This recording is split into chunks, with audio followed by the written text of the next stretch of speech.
It's your girl BondyBlue. So let's go ahead. Let's go ahead. Hey everybody, what's up? It's your girl BondyBlue. Okay, follow me on Instagram and let's get into the video. Right. Hey, everybody. Hey. What is going on, girl? It's your girl, BondyBlue. I'm back for another show, girl. Listen, I saw something very interesting when I came up here. It's a little Black History moment, okay? Give me a second because I need to figure out how to get to my repost because I reposted it. But I really want it because like I'm not gonna lie, y'all. Sometimes this internet shit will get to me. I am a human being, girl. But one of the things that I was feeling a way about, and I hate to bring it back up because like it really like annoyed me because I had another person come into my comments, I'm a descendant of a freedman, of this country. Because it's as if because I'm saying that I have a mixture of people, it's like what they're getting from that is that I'm not also a native to this land. That's why I said, look at me, because I look like native people from this country. Okay? The little eyes, the big ass cheekbones. Listen, I didn't realize it before, but I wanted to show y'all something. Another content creator's video came across my feed, and my family is in the post. And so before we get into it, before I show y'all the post, I want to show y'all some pictures, okay? Now, because of Katrina, I don't have as many pictures of myself in costume as I used to. Also, because I masked in costume from what? Since I was like maybe from one until I was, oh shit, what was 1996? Girl, however old I was 8, I think. Yeah, I was 8. Oh no, wait. I can't count. 89. 90, 91, 92, 93, 94, 85, 96. Yeah, I was 8. I can count. I can count. All right. So I was 8 when I masked for the last time. In this photo, I probably was like 6 or 7, right? That is my grandfather, okay? My grandfather who we believe his side somebody came from Haiti. Somebody. Not sure. I'm not sure who. I think my uncle knows, okay? But that's my aunt. That's my auntie Toki. Okay, y'all. If y'all follow my shorts and stuff, y'all saw we had her birthday party. That's my auntie Toki back in the 90s. That's me, and that's my grandfather, my mom's dad, and this is my mom's sister, and this is me in costume. And somebody was in New Orleans and they were documenting the Indians, right? The Indians, the Mardi Gras Indians. It's also Mardi Gras. Okay, we are in the weeks following up to Mardi Gras. I think next Tuesday is Mardi Gras. So I just wanted to be clear about who's native and whose people didn't necessarily get here on a boat. I only my line, when I got my African ancestry, y'all, I only have one group of people from my matrilineal line that's from Cameroon. I'm only connected to one ethnic group from West Africa, but still connected. And it's through my matrilineal side. And this is the side I'm talking about. Okay. So I did want to bring this up because I was offended by the idea that because I am not somebody that feels like we need to be separating ourselves from each other all the time. I am fine with acknowledging who you are. As I said, everybody's not a Creole. Everybody's not a native of like Louisiana like we are. But my family is, and we have been here for a very, very long time. Okay? So the picture that popped up is not this picture. I just wanted to show y'all this because it's the one with me in it. And like I said, and then this is the picture that was in this person's video that I'm about to play for y'all. And I forgot because I had to go because like that my mama would show me pictures all the time. This is my uncle Tootie right here. My grandfather is not in this picture, but that's his dad, I believe, their dad. Because Tootie Montana is a famous Mardi Gras Indian in New Orleans, the Yellow Pocahontas. That's my grandfather who I just showed y'all. That's his brother, his older brother. All right. My grandfather got a divorce from his first wife. It really hit him up financially. So when he backed down from being first chief as the oldest son, Tootie, my uncle, his younger brother, took it over. And after that, he became big chief, and shit really started to, become like a international thing as the years went on, from the 70s, 80s, and the 90s. Like, it just gained more steam during that time. So it blew up. And so my uncle Tootie becomes like the more famous of the brothers. Okay? Which is fine. My uncle, my mom's brother, has now broken off and created his own. Okay? But we originally were Yellow Pocahontas. All right? So that is my uncle. Hold on, let me look at the picture, because I posted it on my Facebook in 2019. Circa 1948, my great grandfather, his queen, which that doesn't mean that was his wife. That was just whoever was assigned queen that year for him. His queen and my uncle Tootie. My mom found this one on Facebook. I've never seen a picture of my great grandfather before, because I hadn't. Okay. So I posted this in 2019. So I wanted to give some, who's actually native here. Now let's run the video, shall we?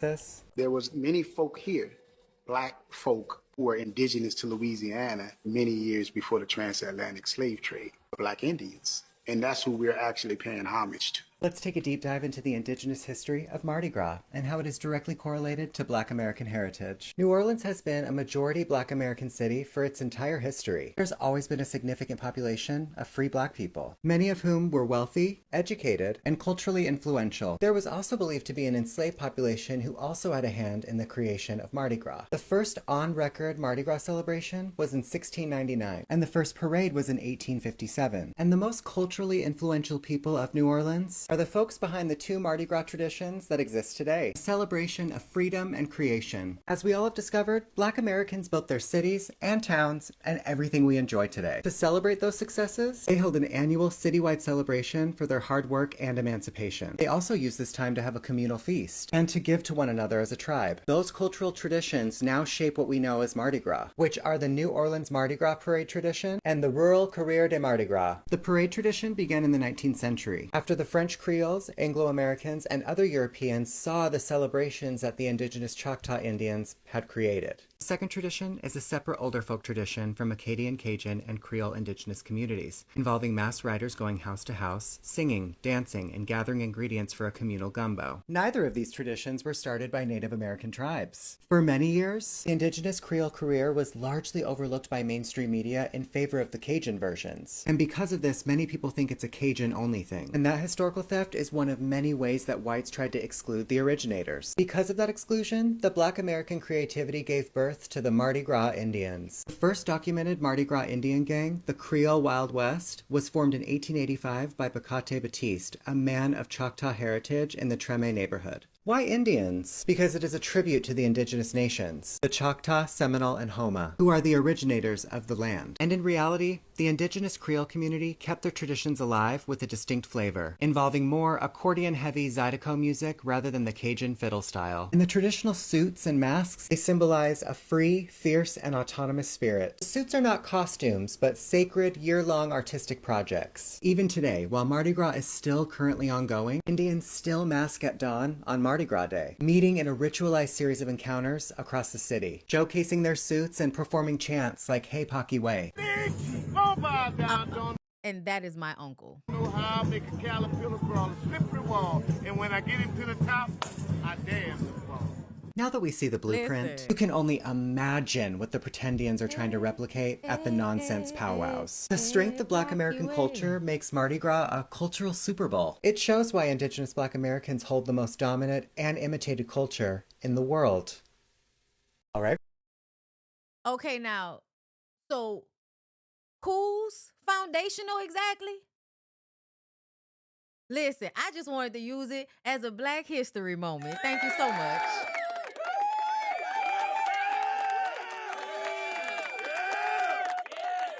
I just, you know what I'm saying? Because I felt like they didn't know who the fuck they was talking to. That's how I felt. You know what I'm saying? Like, I was just like, excuse me. Excuse me. Are you trying to are you trying to question my foundational blackness? Coming from a place that has literally frozen its history in time better than most black cities in the country? Girl, can you imagine? Can you imagine? People that have probably never did an ancestral DNA test telling me about being native to America and how some of us didn't get here on a boat. More pictures of my uncle in his costumes because my uncle is the one that keeps this tradition alive. And me and my sister were talking about how we wanted to mask.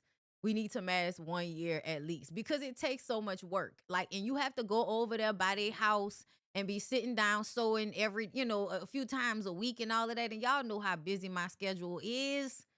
Okay. Like I'm all y'all, my uncle. Okay. Big Chief David Montana, previously known as David Peters. Okay. But yeah, y'all, I just wanted to give y'all a little black history, a little Mardi Gras history.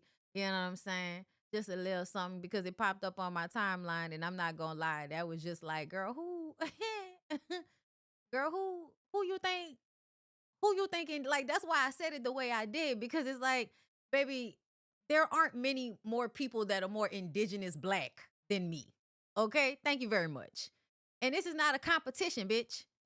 It's not a competition, but I feel like I actually like know my history in a way that made me feel a type of way. Like, excuse me, excusez-moi, parlez-vous, girl? What you say? I don't understand. I don't understand. Okay? That's why I am so receptive to different cultures and I am so receptive to these because I am from a place that we actually love and enjoy the fact that we are of all of these like different cultures and it's created this gumbo that we are today. That's exactly what being African American is. So the fact that y'all are trying to find a way to be like native like ist, you know what I'm saying, had this nativism thing where it's only the people that are from where I'm from and I only trust the people that are from where I'm from. We all we got. Okay, girl, if that's the way you want to go about it, if that's the way you want to go about it, a big way of the way we carry our culture is through the food. And if you've been following me for a long time, y'all know how many times I done came up here and cooked some shit that y'all ain't never heard of before. Okay. So yeah, girl, I just and I could be getting more into my history because I used to be way more into it when I was younger. I was obsessed with our history. Like Louisiana, we had that's why I said I don't know about everybody else, but we had seventh grade. Seventh grade was Louisiana history. You didn't learn anybody's history but Louisiana history in the seventh grade. So like like girl, it just because we do have and then a part of that is going on field trips to the fucking French quarters to look through the artifacts of your history because it's still there. Yeah, girl. That's why I was just like, I'm offended. I'm offended. And I don't appreciate y'all talking to me like this. Okay. Because I'm very proud of being indigenous to this land. But I'm also very proud of persevering through the transatlantic slave trade. Because that says a whole nother thing about who I am. And then if I wanted to give a fuck about white people and all of that, then I would have come from a collection of white people that owned land in New Roads, Louisiana. And that would have been high ranking as well. But I don't care about shit like that. But it's the truth. It's the truth. I love y'all for real. You know what I'm saying?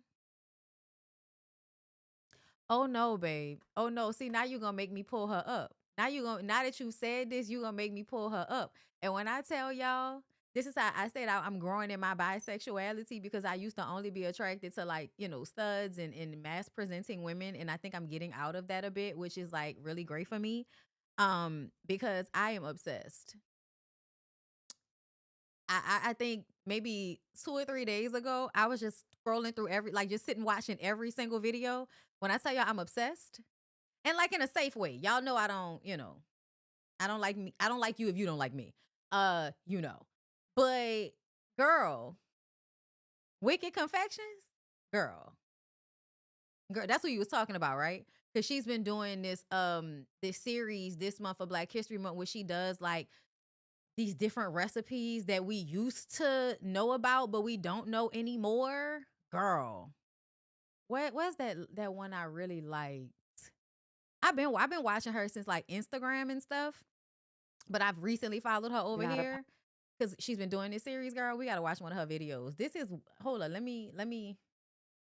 I want y'all to see her name, so if y'all don't follow her, y'all can follow her. Okay, Wicked Confection. pie, not a cobbler, a Betty. A Betty. We're losing recipes, and I'm going to find out if that's for a good reason. All Black History Month, I'm trying Black American recipes we left behind. Today, it's Cherry Brown Betty. And if you've never heard of this before, you're not alone. Somewhere along the way, we decided that only Apple Brown Betty deserved to survive. Historically, Betty was a method. I don't know who this I'll be Betty right back, is, y'all. but I know she's I've seen fine. this. Bettys are Watch. always fine. Betty Davis, Betty Boop, Betty Wright, Betty White, Betty Rubble. Keep it going. Brown Betty appeared in written cookbooks as early as the mid-1800s. But food historians agree the dish is older and likely appeared in enslaved and working class kitchens long before it was written down. Early American cookbooks rarely credited Black cooks. Plantation and household cooking knowledge was often recorded by white authors after the fact. Brown Betty belongs to a huge category of Black American desserts that use stale bread as an ingredient. Bread pudding, apple pan dowdy, cobbler with biscuit scraps. Bread was always present in Southern kitchens. Enslaved cooks were typically responsible for baking bread daily. There were always leftovers. Nothing could be wasted. Stale bread had to be repurposed creatively. You took the fruit you had, stretched it with bread, butter, sugar, and spice, and turned it into something good enough for company. Cherries were not a common everyday fruit in the rural South because cherries were a luxury fruit. No, for real. I just want to stop because when she talked about this, I was like, yeah, I have not seen cherries. Like I had never seen real cherries before until I became an adult. I'd only seen maraschino cherries. Seasonal, expensive, precious. That means cherry desserts were often summer desserts, company desserts, church desserts. So Cherry Brown Betty meant we were celebrating. But then American baking changed. In the early 1900s, Brown Betty was extremely common. By the mid-1900s, it started fading because refrigeration and canned filling changed fruit desserts. Before modern refrigeration, fresh fruit spoiled quickly. Baking fruit desserts was a way to preserve and use it fast. Canned filling arrived, that damn boxed cake mix arrived, convenience became king. Cobblers and crisp replaced Betty because they used flour instead of bread. Look prettier, fit box baking culture better, and were restaurant and bakery friendly. Mid-century magazines and cookbooks stopped promoting rustic spoon desserts like Brown Betty, and when recipes stopped being printed, they stopped being passed down. Cherry Brown Betty didn't disappear overnight, it just stopped being remembered. These recipes didn't leave because they weren't good, they left because life got faster. I can't wait to scoop into this, but we're supposed to let it rest for 15 to 20 minutes. She's not going to. I'll give it 5. It's been 15 minutes somewhere. That's not how that goes. Ooh, it's jammy, not watery. Ugh, that looked good as hell. I love that it still has a crunch. It's comforting, it's warm. I should have added some lemon zest. Y'all know I'm zesty. Not a pie, not a cobbler, a Okay. Betty. So just to share, okay, but yeah, no, I'm low key obsessed with her. And I saw I saw another post today. I saw another post today about the lady was talking about how you got you niggas can't afford lesbian dating. And she said how you go on a date with a dude. He's skipping the appetizer, going straight to the entree. And I was like, that is so true. I have been around niggas that act like that at restaurants. It's embarrassing. Not my nigga, to be clear. But like a regular day for a lesbian, you go to the restaurant, y'all gonna get a drink, then y'all gonna get a couple of appetizers because you want to try shit. And don't let you be somewhere with a bitch that know about restaurants and food. Oh my God, we're trying everything. She knows the chef. Then you getting more drinks, right? Not too tip, keep it cute. Y'all trying to go somewhere after. So you're gonna get the entree. You might get enough to just put in a box and put in your car, girl. Okay? But either way, y'all done had appetizers, entrees, drinks. Now y'all gonna go to another place. Bitch might go get some ice cream or something. And that's why I was like, yeah, because like that's a part of the reason why it's like, yeah, I gotta be able to afford. You know what I'm saying? I can. But you know, you gotta be able to afford like to date women. Like it is what it is. Okay, so even if you're a woman. So I wanted to talk about this comment. FBA isn't divisive. It is a response to an already divided diaspora. It's like white people saying, why you always gotta bring race into things? Like, huh? Laughing emoji. What I presented to you was people telling me that I must not be black enough because I said that African Americans are a mixture of people within itself. Within itself. The response to that was everybody didn't get here on a boat.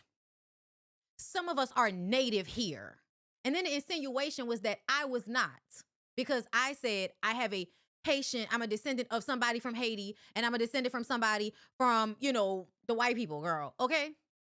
Because I understood African American people to be a mixture of people, especially, and I thought foundational Black Americans love talking about who was actually like enslaved and chattel slavery and all of that, because that's what I thought FBA stood for, was people that are descendants of actual slavery and, you know, chattel slavery in the Americas. When I Googled it, that's what they said, okay?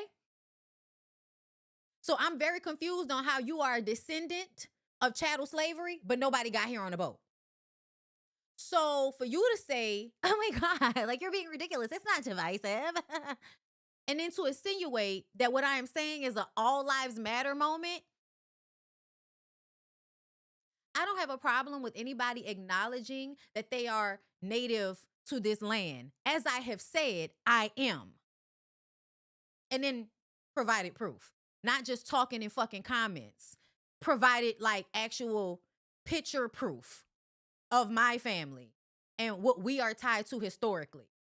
As to show, I am not saying that you should not be proud of your identity as a native to this country, but I am saying it is ridiculous to act as if you as an African American in 2026, nobody in your line is from anywhere else. That seems ridiculous to me based on what I know about history.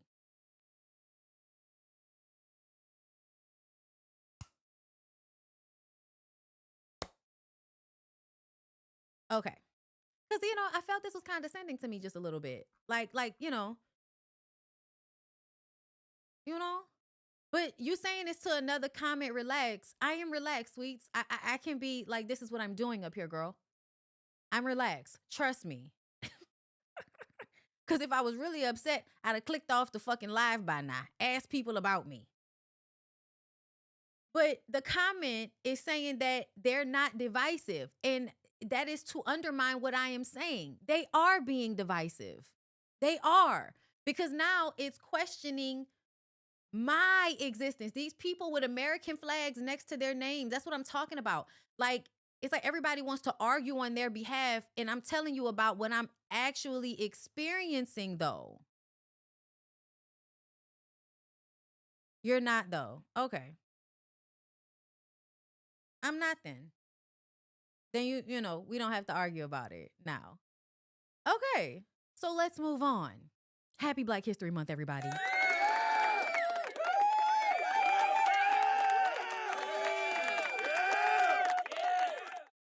Like, you know, like I just, you know, girl, what?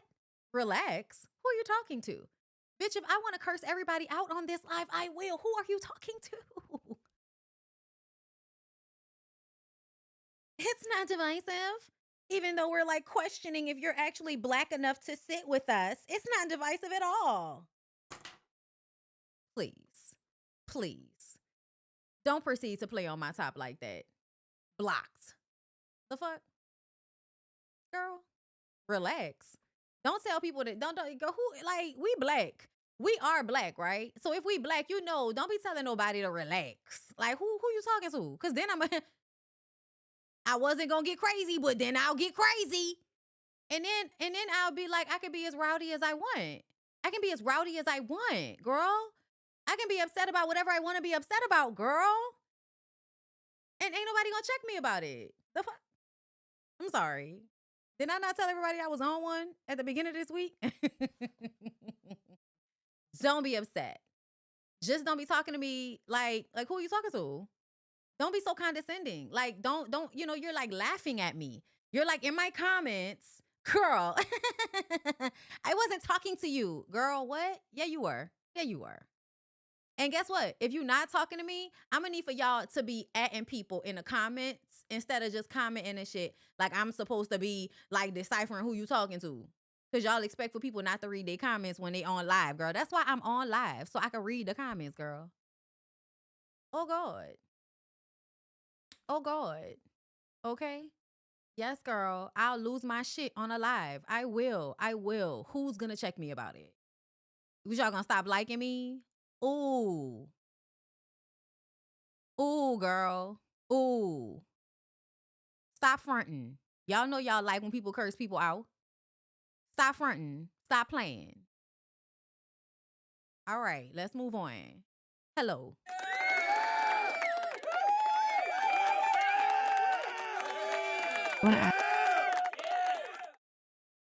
Okay.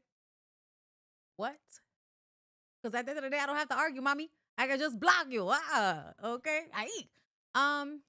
Let's get into some Kevin Gates shit to start off with after the Black History moment. Okay. Okay. God, please guide our voices. Let nothing that we've been through be in vain, and that whoever needs to hear whatever needs to be shared through us, through the wisdom that you've gifted us, please use us, speak through us, and may our voices, may this video reach the people that need it the most. You know our intentions, cleanse our hearts, purify whatever feelings that are coming up so we can convey whatever messages you would like to use through us. Protect us through this process and just guide us. I want to add. Okay. God, please guide our voices. She always gives such good hair. I don't know why they posted her just praying. Brittany Renner seemingly returns to Christianity after briefly converting to Islam while dating Kevin Gates. I mean, y'all made it a topic, but we already told y'all what she was doing and what a lot of women do. Brittany Renner is not an anomaly. There are so many women that are looking for God to send them a good dick. Okay? And I've just always found that, you know, if you're not going to pray for anything in the patriarchy, girl, you're going to pray for dick. Okay? Good, strong, responsible dick. You know what I'm saying? Loving, kind, but stabbing dick. All right. So that's one of Kevin Gates' women. Mind you, she also posted recently that she pegged Kevin Gates when they were together, just in case y'all forgot that little tidbit of information. Yeah, she was like, don't make me tell him about the dildo I used to stick up your ass. And I'm just like, oh, wait a minute.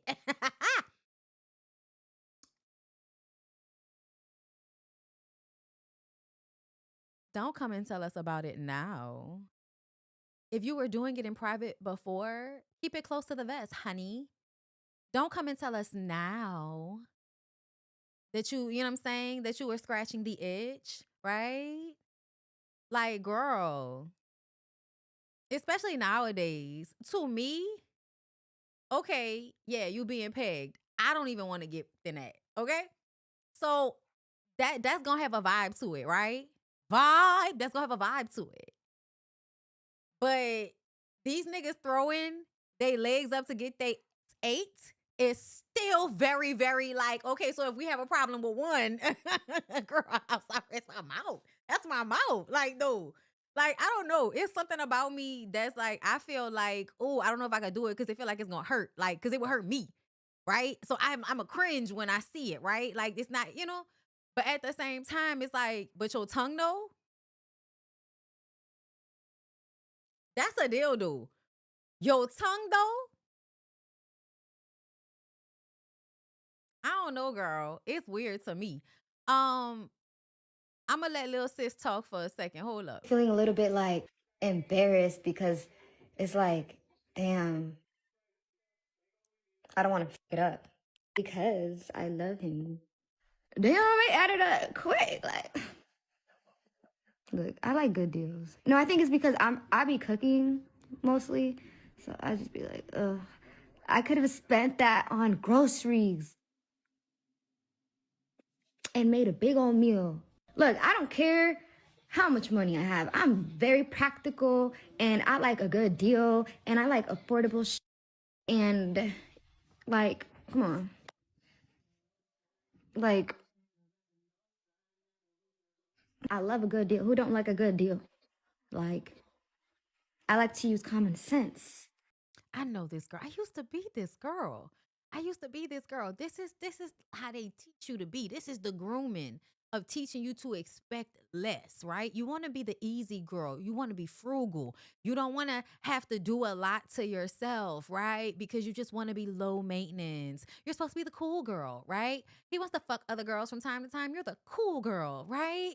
He, doesn't really want to do a lot. That's okay. You got it because you ain't, you don't need a man for nothing. So, you're the cool girl. You make life easier. And somehow, at some point, you're still going to be a problem. At some point, you still going to be asking for too much.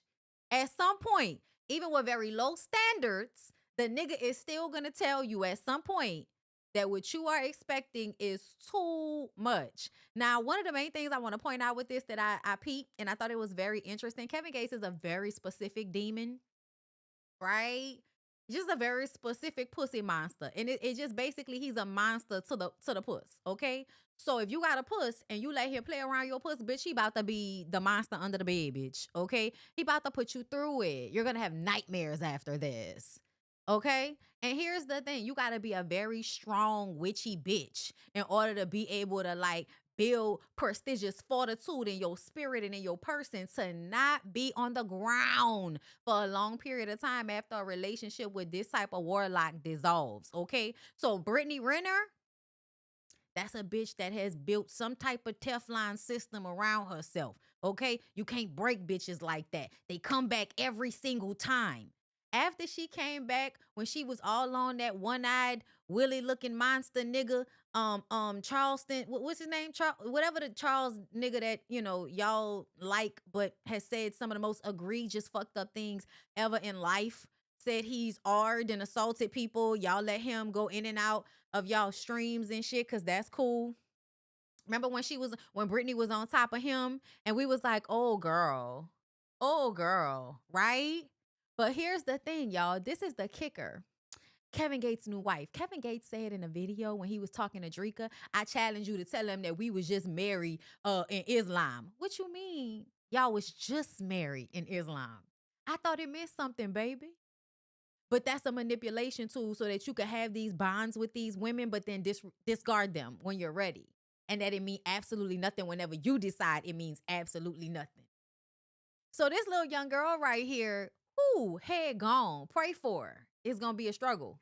Why would I spend this money ordering food or at a restaurant when I could have spent the same amount on a whole order of groceries for the week? Because don't nobody feel like cooking. That's why, sweetie. Because sometimes you don't feel like cooking. That's why. Sometimes you want to be done with your work and you want to come home and you want to roll a joint. You want to sit on your sofa and doom scroll, and you want the food to just magically appear at your door. And you live in a capitalist society that has made that, easy. So that's what you do now, even though it's fucked up, because we really should be holding DoorDash and Uber Eats and all of those companies responsible for how they treat their employees. They don't treat their employees well, girl. It's not okay. That's why I don't really do DoorDash. I do Uber Eats. Because I haven't heard anything that bad about Uber Eats, but I've seen terrible things with DoorDash. Okay? But either way, girl, you don't buy all of those groceries all the time. And first of all, you with a nigga that should have some type of money. Are you not pretend married to Kevin Gates? And you sitting up here oh my God, I spent all this money on DoorDash. I could have cooked. Bitch, people with money do both. People with money go to the grocery store and buy up $300, $400, $500 worth of groceries, but be so tired after you done took all of that shit out the refrigerator that was in there before and put the new shit in and cleaned everything off and threw stuff away. You don't even feel like cooking after that. Now we ordering because now we need to sit the fuck down after this endeavor. Do y'all know how tiring it is going to the grocery store? Yo, I'm sorry, but if you ain't never went to the grocery store in the middle of your day, you know how tiring that is? First, it's hot outside, so you go to the grocery store. That's the fun part. The fun part is finding a close parking spot, okay? It not turning into a fight with another car. Going into the grocery store, being able to get a basket that works. Then you have to go and get the things that you're trying to get. They won't have it these days because ever since COVID and ever since the immigration, there are less people out there killing cows and pulling vegetables up out the ground. So now you can't never find steak at certain grocery stores. It's been a difference, right? It's a stressful, it's very stressful. After you finish, then you have to find the young Black person or the young Black woman specifically that's at the cash register. That's the only way you're going to get out fast. It's my full proof. Get out the store fast, okay? This is how you get out the store fast. You find the youngest Black girl behind the register. The youngest Black girl behind the register is not only going to ring you up faster. If you get in somebody else's line and they have one person, the Black girl got 3 people in her line, 2 big baskets. Do you know that them people gonna be done before you? Every single time. And then you're gonna spend a whole bunch of money. You spend a whole bunch of money. Then you gotta go and put all of that shit in a car. Then when you get home, you gotta take all of that shit out the car. That's tiring as fuck. Then you got to take the shit out the bags. Then you got to go in a refrigerator and go in the cabinets and shit and make room for the new shit you bought. So that means you throwing away food. And oh my God, how anxiety inducing it is when you are a Black person raised on eat all of the food because children in Africa are starving. And now that's just in your brain. So the idea that you are wasting food and you pulling shit out that you know you said you was going to eat, but the shit is bad now. The shit then leaked and wasted in the pan. You got to clean it up and all of that. Oh my God. After you do all of that, you are tired. After you do all of that, oh yeah, and don't have to go up no steps. Bitch, I only got to go up like 2-3 steps to get from the car to inside, and it's still tiring as fuck. Then don't even get me started on the fact that I'm doing push-ups so I could pick up as many bags as possible to make this as least amount of runs back and forth to the car as possible. This is a stressful situation. So when y'all act like, oh my God, I could just got groceries, shut the fuck up. Let us enjoy convenience during the apocalypse, bitch. A little bit like embarrassed because I'll be right back. Damn.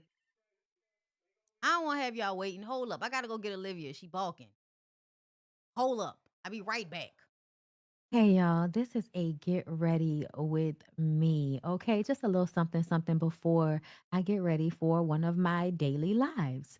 So I just started growing my locks about 2 years ago now, and I color treated, and I do like a style here or there, and I really, really have noticed that my hair does the best when I keep it moisturized.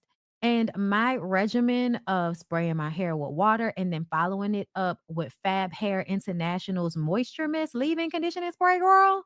Listen, it's giving me everything that I need as far as the moisture on a daily basis is concerned. I've tried a lot of sprays and I really, really enjoy not only the way the spray bottle works, but also the way the hair feels moisturized after I've given it a spritz. There are so many great Fab Hair International products to try. And the Stimulate and Soothe Deep Cleansing Shampoo is one of my favorites. It actually gives your scalp a tingling sensation that makes it feel really, really clean. And then the moisture mask, deep conditioning mask is really amazing as well. Made my hair feel really, really moisturized after I had color treated it. The products are great and were created by a Black woman stylist who came from behind her chair to give her people the products she felt they really deserved. Fab Hair International is for all curls and coils, whatever your hair type. You can find something at Fab Hair International that will suit your specific needs. Right now, you can use my code Bondy15 to get 15% off of your purchase. Go to fabhairinternational.com, take their hair quiz, and find out which products will be perfect for your hair. Be a bougie traveler and shop fabhairinternational.com. Oh, girl, I feel like I need to. My locks have grown. I feel like I need to. I was thinking, like, should I cut my locks in a bob? Like, I was like, maybe I should just let them grow first, right? I'm gonna let them grow first, and then once they all get shoulder length, I'm gonna see how I feel. And if I get too hot, I'm gonna do like a bob. I was thinking about doing a bob, girl. I was like, my locks on a bob. Like, how would I feel with a bob? I don't know. But anyway, she said, why would I spend all this money ordering food? I shop Goodwill. Girl, not you shop at Goodwill. Oh, she definitely in her 20s. That's some 20 shit. And don't get me wrong, y'all. A Goodwill is still a good place, girl. But I feel like as you get older, you get less patient with going through everything. And you just want to go online and find what you want to buy and then just buy it. Or go to the store and see it and then just put it on, try it on, buy it. Right? Like, and it's another thing. Fast fashion is going out of style for me. As much as I love Shein, because y'all know I love Shein, it's like, there's just some things you're going to have to go to Express for, girl. There are like the shit that actually is going to look nice, shit that's actually going to have like, I don't know, lining. Because I don't know what it is about fast fashion and y'all thinking that y'all need to not line any of the clothes. Please line the clothes. We're grown. We're adults. We need separation between our bodily fluids, like sweat, in the clothes. And everything you buy now, you could see like your sweat through the clothes. And I feel like, so was bitches never sweating before? Is the world heating up? And now everybody's coochie is just hotter than it was before. Is this global warming that has me sweating through jeans? What is happening? Am I old now? Is that what it is, girl?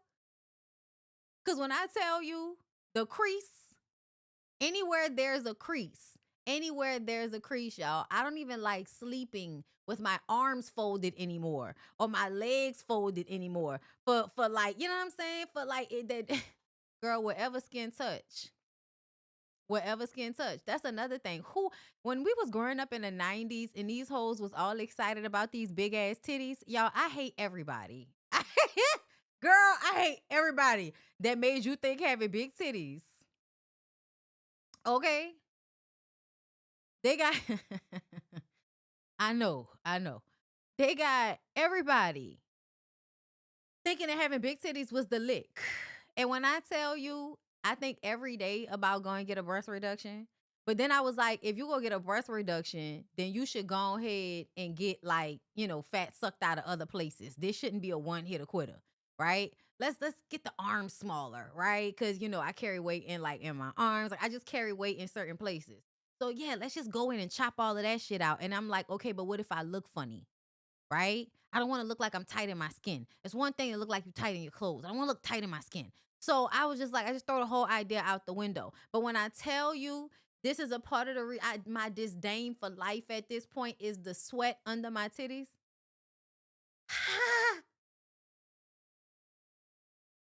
I don't know what God was thinking about.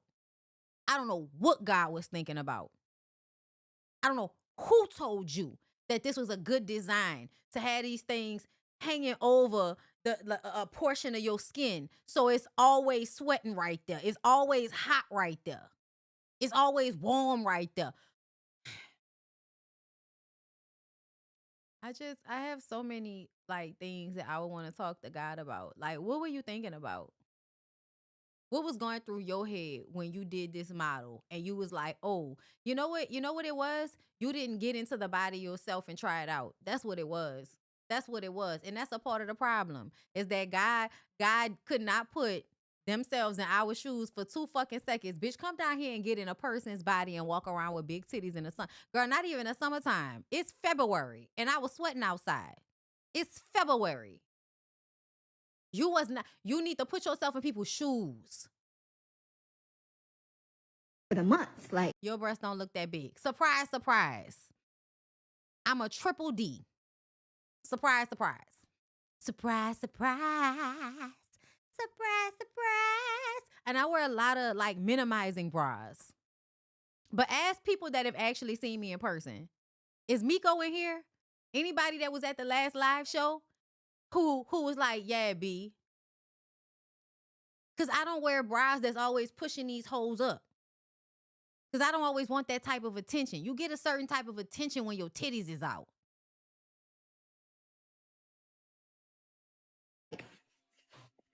hello. And like when you cook it yourself, you just know what you're putting into it. Like you trust that it was made with love and it's clean. Like when I order food or eat out, I gotta pray over it because I don't know, you just never know. Just like, ooh. But this is cool. Like I love me some Marshalls. I love TJ Maxx. I love wherever I can find a good little, I love Amazon, like, come on. Like, people were, I had got my hair done at Ulta on Saturday. People were like, why you do what the fuck is wrong with it?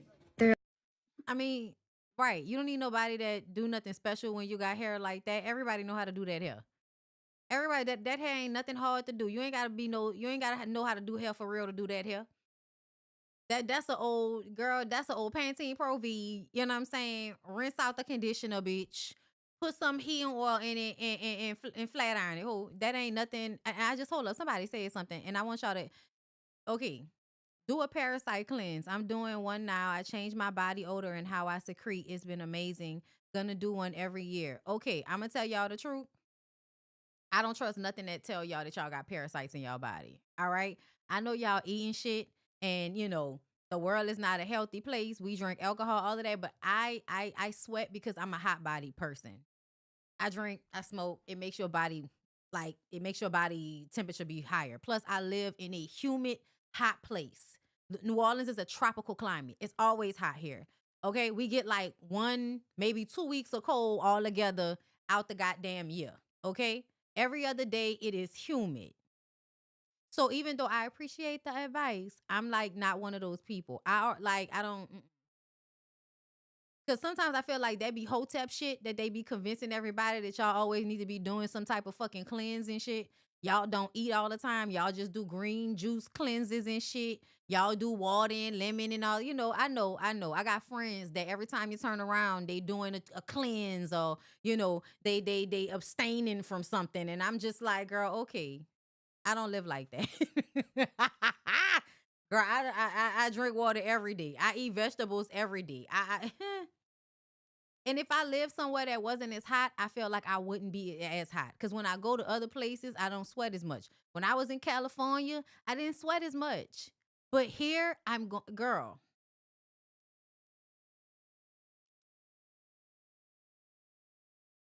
And yeah, that's another thing. I thought sweating was like a normal thing for your body to do in order for you not to die. Because people make you feel bad about sweating nowadays. I can't tell you how many times people have asked me after I finish dancing or while I'm drinking or if we're out in the sun, why are you sweating? I don't know, bitch. What you want me to tell you? I'm on coke? You think that's why I'm sweating? I give coke. Because I'm sweating? Girl, fuck y'all. Kevin Gates' new wife, Joseline, speaks on being frugal after Drika $70K child support ass. And $1,000 just because it's designer. She's cheap, y'all. In case y'all didn't know, Kevin Gates got the young girl falling for the be cheap thing. Okay? We've all done it. You think if you're the easy girl, it's going to be great for you. It's not true. Be difficult. Be tough. If he's supposed to have money, spend it. He responsible for his own ends. If he ain't got it, move on. Be hard on these niggas. Be realistic. Don't be delusional. Be hard on these niggas. Now, y'all, when I saw this post, I was like, girl, why are you apologizing? Why are you apologizing, girl? Don't apologize to these people. Fuck these people. Fuck these people. Don't apologize to none of these fucking people.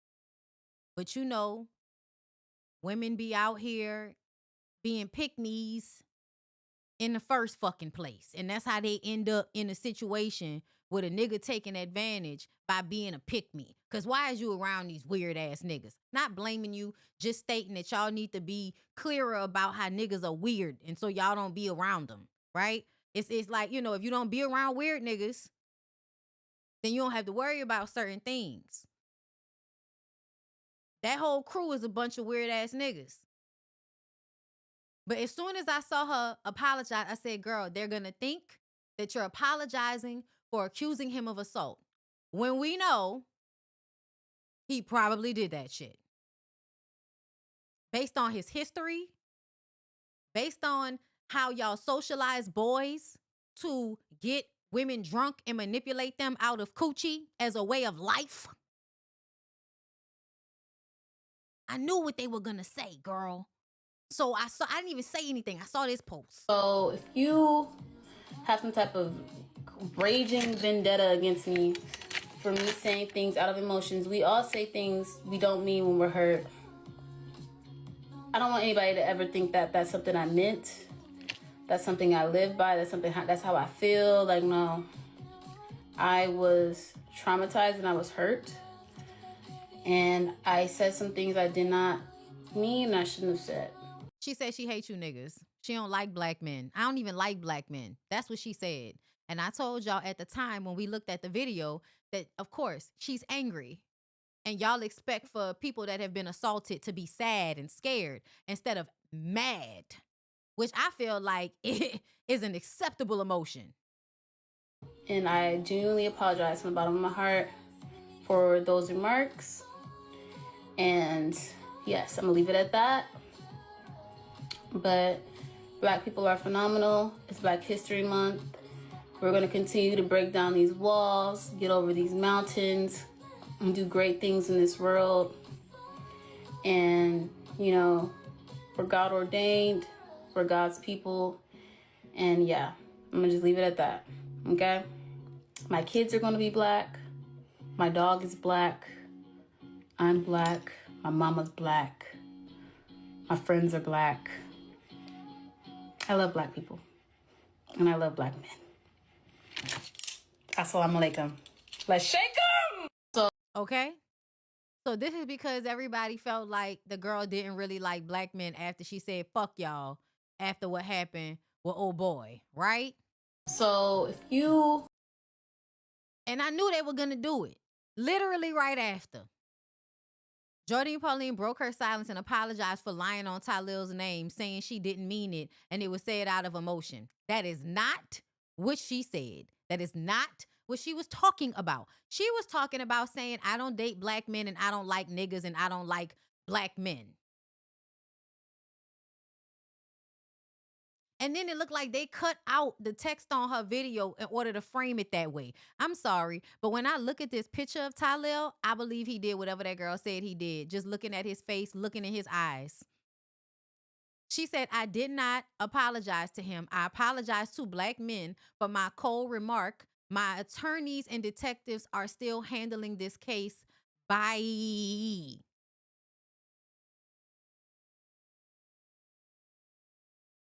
I don't like you black niggas. I really don't. I like white boys.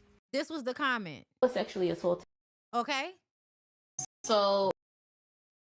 And I don't care what nobody says. I am very much still feeling the same way I did at the beginning, which is that he did that shit. That's my opinion. That's how I feel about it. Based on how she sounded in that video, questioning what was going on, the way he tried to set up evidence that wasn't evidence to me, because to some of y'all, that shit was like, you know, that told y'all that he didn't coerce her into sex while she was drunk. the shit that y'all said that happened after the fact. Oh, she got in this car. She got in that car. Okay, girl. Because getting in a car means that nigga didn't coerce you a few hours before. Okay, girl. I got it. SA victims are oftentimes confused about time and what happened, especially if they were drunk. But go off, everybody. Be weird about SA victims like y'all always are. Okay? And we're going to move on because I'm not going to stay on it too long, but I wanted to say that I'm not coming up off of it. I'm not coming up off of it. I don't care. I don't care. Not coming up off of it at all. I still feel how I feel. Okay. Oh, girl, so much. So much. Okay, after that one, I wanted to let's do Ja Rule. Okay, girl. So like the niggas are old, and this is the reason why the community is not okay. Is because the old niggas are immature. The old niggas are immature. Oh, also before we get into that, there's nothing wrong with cleanses, y'all. There's nothing wrong with doing cleanses, but I do know that there is a market that scams and takes advantage of people by convincing y'all that y'all have shit in y'all body that's not there, and then convincing y'all to buy like or do certain types of cleanses that may not be necessarily always healthy because they might fuck with your blood sugar levels and stuff like that. And just as a rule of thumb, I think a lot of things are like diet culture to some extent, and I like to have a balanced like relationship with food. I eat when I'm hungry. I eat what I want to eat. I eat things in moderation. You know what I'm saying? I have a few little things that I eat all the time that are probably gonna catch up to me at some point, like all of the fucking sunflower seeds. But in general, you know what I'm saying? Because I don't have a gallbladder, because when I was a teenager, I had acid reflux, I've already had to be very conscious of my body, how I eat, all of those things, because like I don't have a gallbladder. So I can't be out here fucking up the system. Okay? Because I don't have a gallbladder, bitch. Yes, I have chlorophyll. That's also very great. You're right. I have some of that. But I'm on all the things, girl. All right. I appreciate y'all. And y'all should do what's best for y'all's bodies. Okay. Um, oh, somebody that's a physician. Hold up. Before we get into the Ja Rule of it. And my baby. Dr. K. Arissa Annette said, as a physician, I can firmly state that parasite cleanses don't work, and there is not one study or empirical data to date anywhere proving they are effective. Parasites are living organisms. That's what I thought. But see, like there's a pro-black Hotep community that is also connected to like the naturalist community, right? These are your anti-vax people. Like they're, you know what I'm saying? Like it's a community of y'all that just want to pull everything up out of the ground as if there was no science ever about the shit that people be talking about. But like I've seen so many videos of the parasites. So many, okay? Anyway, yes, I like Shein. That's what I said. Let's see. I already said why she apologized. Are there any other comments that I wanna? Yeah, no gallbladder. When you get gallstones, instead of going in and taking the gallstones out, they take out your entire gallbladder.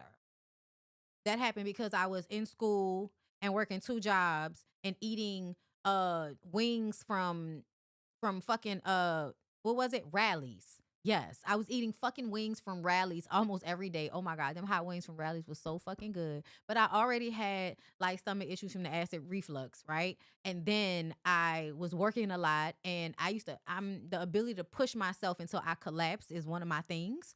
So I was going to school and working 2 jobs, and yeah. Like I'd be at work from 8 o'clock in the morning to 4 o'clock, get off, and then go to another job from 6 to 10 the days that I did not have school. So I got sick because I wasn't taking really good care of myself, because it was all about get the job done, get the job, finish school. Like, your dad's dead. You got to do it. Okay. So yeah. But yeah, since then, girl, I've had to be on it. I love juicing. I love the juicing, right? You know what I'm saying? I love that. That's amazing. But I feel like there is like a thing going on that's really a part of diet culture that is like, don't eat for days and just drink water and, just a lot of hotep like things because y'all think shit is in y'all body all the time that's not really there. Like, just have a bowel movement and calm down. You know what I'm saying? Like, I don't think there's an actual, like, you know what I'm saying? They be showing y'all videos of, like, a fucking waving a steak in front of somebody and a fucking thing coming out of there. Oh my God. Ugh. Gross me out. I'm sorry. Anyway, but yeah, like the doctor said, like, stop tripping. They show y'all videos on Facebook. That don't mean they true. Carrots, beets, probiotics, raw garlic, pure honey, some of the foods that will cleanse you naturally. And who partakes in raw honey all the time? Right here, okay? I only get the Acadiana local honey, okay? Or the honest, all right?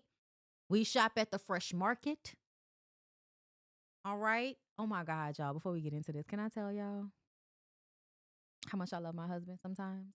Can I tell y'all? Because, like, I really should be making, like, little cute pick-me-ass videos, like, that's really, like, what be happening in my life, right? But, girl, get out of my business, right? Like, that's just me. But, like, let me tell y'all. So, girl, yesterday, I had called my husband. I was like, babe, I want some tacos so bad. I want some hard tacos. And the only place you can get hard tacos is like Taco Bell. And I'm like, I don't feel like I wanted to work out. So I don't feel like going to like a restaurant to sit down. And he was like, well, babe, if you order the stuff, I'll make it for you when I get home. Okay. So I ordered the stuff, right? He gets home. He gets out of his work clothes. Instantly starts cooking. I had 4 tacos. They were so good. We also tried this pickle de gallo, which is like pico de gallo, but instead of with tomatoes, with cucumbers.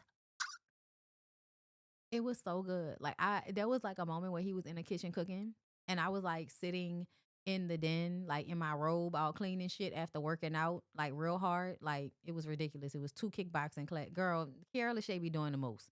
But I finished working out. I'm sitting there clean on the sofa. He's in there cooking, and I'm watching whatever the fuck. I think I was watching Alone. And then I had to switch it. I was like, it's too dark. I need to go to something light. But yeah, I was just feeling so good. And I was like, oh my God, I love him so much. I was like, babe, I appreciate you so much. Like, like I was literally like shimmying in my seat about these fucking tacos. He makes such good tacos. Oh my God, I can't wait to eat it for lunch. All right. I'm sorry, y'all. That's a little in my life. Let's get into Ja Rule, shall we? Because, like, niggas is on planes acting a fool. Let's shake. Come on. Let's shake. Let's shake. In first class, Ja Rule? Come on. Let's shake. Let's shake. Let's shake. In mixed company? Y'all are acting like this amongst the white people in mixed company, nigga this, nigga that, in the first class. Come on, let's shake. Let's shake. Fuck ass job on the plane. Trying to punch suck ass up, you fucking sucker. Looking down on the plane. This is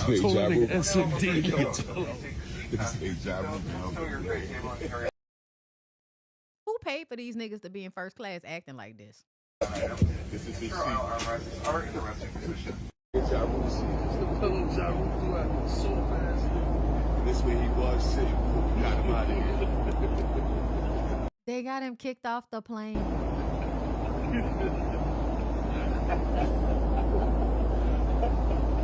Fuck ass job on the plane. Fuck ass job on the plane.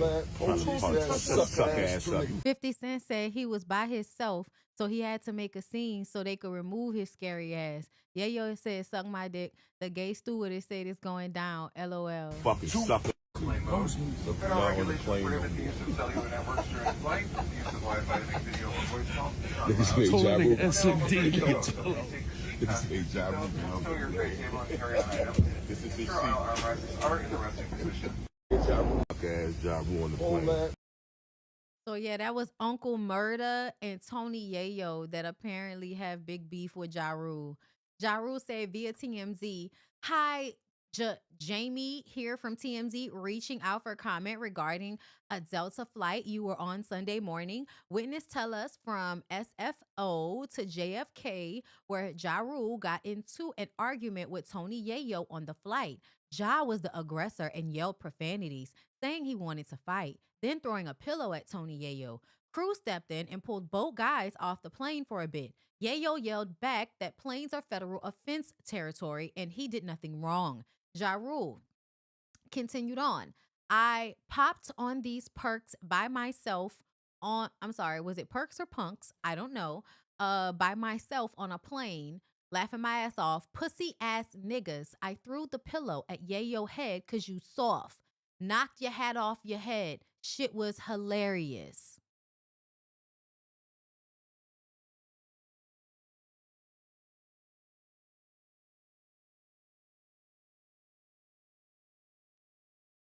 Y'all make me mad.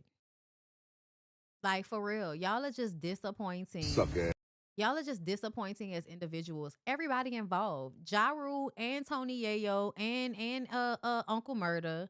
You know, it's a shame that y'all are this old and this unhinged.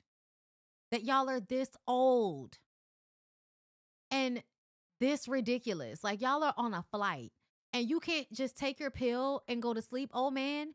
Y'all have to be about to fight each other. And this is because you think you can just sit behind. Like, I wouldn't want them niggas sitting behind me neither during a flight. I'm not even going to front on you. Get these niggas from behind me. Like, I can't go to sleep safe on a flight with these niggas. These niggas are weird. Like, this was just weird, y'all. I'm sorry. Y'all are too old for this. This was just weird, okay? Speaking of other things that are weird to me, and I wanted to point out to y'all. So, 4 players ejected during the Pistons Hornet game. And so even though the argument is not that you know, are violent because you're gay, but sometimes you're violent because you're gay.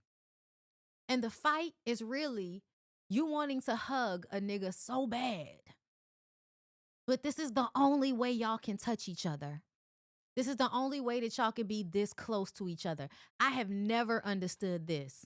This always relayed to me, a nigga need a hug, but that's not an appropriate response for a black man. So anger is the replacement feeling. Okay? I can't really want to hug. I can't really, you know what I'm saying, want to like be physical and have some type of affection with a man. No. We do, because what is this? What is that, y'all? Why are we doing that? I'm just saying, I don't want to be that close to somebody I want to fight. It gives, you know, homoerotic. It gives, what is happening? Are we going to fuck or are we going to fight? And when I'm confused about which one of those is going to happen, it's usually a little bit of both. And then Miles went after Duran. And then Isaiah Stewart. They all want to get in on else. It's not a contact sport. How else am I supposed to rub my nether regions against another man's body if I am not also kneeing him at the same time? Musa. Anywhere close. Wow. He is uncontrollable. And he just wanted to be held. This is basically what I'm seeing here. All he really wanted was to be held.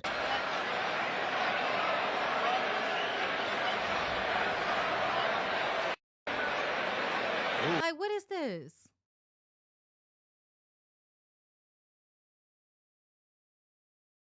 It's like, I hate you so much, I'll fuck you. You know what I'm saying? And we don't know whether it's supposed to be painful or they're supposed to enjoy it. It might be a little bit of both. Headbutt right there, yeah. Turn. Listen, when I do this to people, y'all, I do it to my dogs, and it's usually because I want them to give me a kiss. When I do this, it's me and Lyric rubbing noses together because I have lipstick on. I have no understanding of wanting to be this close to a person that you don't want to fuck. With the right hand to the face. And then the weird thing is watching them have pause when they actually have the room to hit each other. When they have the room to hit each other, nobody's doing anything. But as soon as everybody comes and hugs you up from behind, all of a sudden you're wailing like a fucking fish out of water. Started it all. Just flopping around. I need y'all to get y'all life together. I was confused at the whole fight. Rubbing noses with my casket, right? Like, I don't want to be this close to somebody I want to fight. Like, also, these niggas are sweaty, right? These niggas are sweaty. They stink. They've been playing basketball for about a good 30 minutes to an hour. They had to warm up. You want to be this close to a grown-ass man that's profusely sweating? His breath might stink, and you want to be close to him? I don't know, y'all. I don't know. Everybody's not gay, but everybody's gay. Not a lot, just a little. Don't be upset. Speaking of people that are a little gay, Joseline Hernandez did an interview that just looks very colorful, okay? Now y'all know I don't like Joseline, right? Y'all know I don't. I tried. Back in the day when I used to review Love and Hip Hop Atlanta, which is how a lot of people came to know me, I used to feel like I was being forced to like somebody that I felt like was a complete and utter asshole. Like, you're just fucked up. And then everybody would like her. And I'm like, but she's an asshole. Why do you like, why?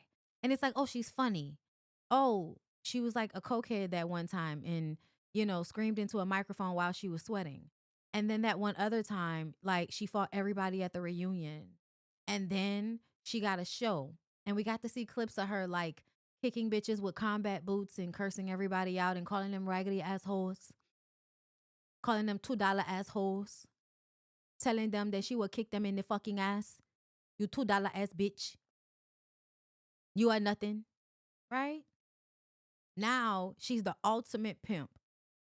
Not only does she get to dictate and have power over these girls as it pertains to them being in her fake ass cabaret, but she gets to live in a delusion that she's actually a good artist. And y'all know, I don't even think the song would have been that big if it wasn't for me. I'm giving myself some of that credit for the, do it like it's your birthday. Do it like it's your birthday. Okay? I'm giving myself a little credit for that shit. Okay? Do it like it's your birthday. Because that shit came out a little bit before my birthday and I wore that shit out. Do it like it's your birthday. But beyond that, bitch, you ain't had no hits. You ain't had no hits. What you talking about, bitch? She delusional. She delusional. And because she is allowed to live in her delusion and make money while doing it, this is an example of y'all, like, awarding people for bad behavior. And a lot of people have been saying in their commentary about Chris Brown, that's the reason why they're happy that there are certain opportunities he can't get, because it is a lesson that no matter how talented you are, you don't get to be a complete and utter asshole to everybody and always get what you want all the time. No. There are some things that you being a complete and utter asshole is going to stop you from getting an opportunity. And you need to be okay with that, because there's way too much awarding people for bad behavior now. And that's why I'm like, you know what? You are absolutely right, bitches. I feel the same way. Some of y'all, I just don't like you. I feel like you fucked up. And I don't think that you should continue to be rewarded for bad behavior. I don't think you should be able to continue to get out of jail and just hop on stage and go right to touring all the time. That feels fucked up. But what did I just want to tell, like, I don't like some people. I don't like Joseline. Let's listen. She made it seem like I was a problem child. How am I a problem child, Mona, when you know this man is doing what he's doing and you know what him and I are going through, but you do nothing about it? Because everybody's male identified. And when you end up being basically prostituted by a man that a woman has a certain level of appreciation for because he can play every instrument that's ever been made and shit. Yeah, girl, that's what they do. They ignore that these men are taking advantage of young, disenfranchised girls whose parents threw them out into the streets and shit to scratch and survive good times. Because by the time you got into Mona's purview, you were a grown adult woman that was slinging coochie for a living, bitch. You was a stripper and everything. You seemed like you had a lot of control over your situation, and you wanted her to see you as a young girl. She put you on. Don't y'all usually be happy whenever somebody put y'all in position? You gain it for your storyline. It's up. And a lot of things, when she couldn't control me, when I didn't want to film the way she wanted me to film, like Mona was the type that wanted me to always be embarrassed on camera. She always wanted me to go on camera and make a fool of myself. I don't know, she was jealous. Because she'll be like, she'll see me, she's like, you always so sexy. Why you always so sexy? You just waking up, you so sexy. You just breathe and you sexy. Bitch, you want to sexy? I know I'm sexy. I know I look good. I know this is my life. This is what I've been doing. This is what I do. Why you don't like me, though? I mean, you're a terrible person, Joseline. To be honest, I think she wanted you to be embarrassed on film because you embarrassed Mimi. As soon as you came on the show, you were fucking Stevie J behind Mimi's back, and then you were also like smiling in Mimi's face to some degree. And then you started having like this competition with Mimi, and you would be very fucked up to Mimi. And that was part of the reason why I couldn't stand you, is because I felt like when it came to the other women, like when Tammy Rivera came on the show and y'all was in her closet and you were throwing all of that little slick shade her way, because you are like a lot of celebrity, reality TV show celebrity women that hit big, like Nene and all of them. Y'all are mean girls. It plays really well on a dynamic of a reality show for you to always have turmoil with other women. But essentially, the reason why you had beef with people the way you did is because you were an asshole to everybody. You were insecure. And if you ever got into the room with another woman, you always had to let that woman know how you were this and you were that. You were better. Tell me I'm tripping, because I feel like she did that all the time. And the only time that you were able to get along with women is when they allowed you to play in their face, or when you saw them as somebody you could gain something from, like you did with K. Michelle. But the way Carly, like, people had to kiss your ass in order for you to be cool with them, because you would do the same shit that these men would do. You would nag them. You would say little fucked up, slick ass comments. And then it was always like it was a game with you to see if they were going to respond, right? To me, my experience with girls like Joseline is they do shit because they want to see if you're going to let them get away with punking you, if you're going to let them get away with it. If you don't let them get away with it, then you're going to have an issue with them. And they low-key want the issue. They either want you to have an issue, or they want the ability to be able to do these things to you and you ignore them or not respond to them, making them feel like they're in some type of power in the situation. It's mind games. It's real deal manipulation that she does, even in her relationships with women. And that's why it's annoying for her to be whining on this interview, because even if everything you're saying about Mona is true, which is I don't doubt, you still are a far worse example of the type of woman that Mona is. The type of woman that would take advantage of disenfranchised young women, and instead of helping them, you capitalize off of their ignorances, make money off of it, and then discard them. You do exactly the same thing, Money. What's happening? Why don't you like me? Why are you the way you are with me? She's a lot of my opportunities, but you know, God is the greatest. And I feel like she's a little devil. And that's another reason why, y'all, it probably was a blessing that as many times as I came into contact with Mona, I could never like latch on and do anything with Love and Hip Hop like I wanted to back then. They played in my face a lot. Like, I can remember one time when they was doing like the after show shit, and they would have you set up doing all of these fucking auditions and shit in order to be on the show.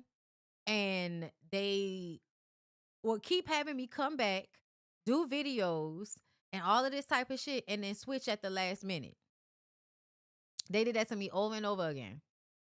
And I was just like, okay. So then I was tired of it. And I was just like, I don't give a fuck anymore. I'm just going to do what I do. But yeah, like then the production and all of that, yeah. I could pretty much see like the conniving personalities that you know would have to be in order to work on these shows as producers. They don't run my life. I'm not perfect, but the fame didn't go to her head, y'all. She was always that person. I am holy. It did go to her head, but that's not why she was fucked up. She was fucked up before the fame. And I don't do evil shit. I feel like Mona drinks blood and do her voodoo over there. And that's just what I feel like about her. And I don't think that's ever going to change. Yeah, you may not drink blood, but I remember you being high off of cocaine at that fight and trying to strangle that girl. I remember that. I don't know if I recall Mona strangling anybody. Let me see. Was there another thing that she said on TikTok? Let me see, y'all, before we move on. Did y'all like the video? Are y'all enjoying the show today? I know I'm doing a lot. Y'all will be okay. No, I did not save it, girl. I did not. But something was funny on TikTok that I wanted to show you. Around and stress about no how, no I can. Okay, don't play music, bitch. Okay.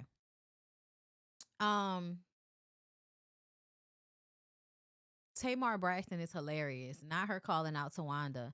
I'm praying for every Tawanda in every family. And I guess this was on the comments on the Glorilla post about Brorilla, her sister, and all of the stuff that's going on. Girl, let's go ahead and get into that, shall we? Because the saga has continued. Tamar, you messy as fuck, but I ain't mad at you because I low-key feel like that's an accurate description. So Glorilla's sister did an interview, and we're going to listen to some clips, and then we're going to listen to what their brother had to say about everything, okay? So y'all know Glorilla came out with her mom, and we talked about that yesterday. And Glorilla, you know, her and her mom are cool. The sister did something to her. Girl, you don't have to tell me. I already said, based on what the sister said, y'all parents raised y'all to be grimy, which means y'all are going to be grimy with each other. Y'all probably have done fucked up things to each other over the years. Absolutely. Because you can't have 10 kids and no food and be beating on them and think that's going to make them, you know, have a congruent lifestyle amongst each other. They're not going to get along, bitch. Okay? It's not going to work that way.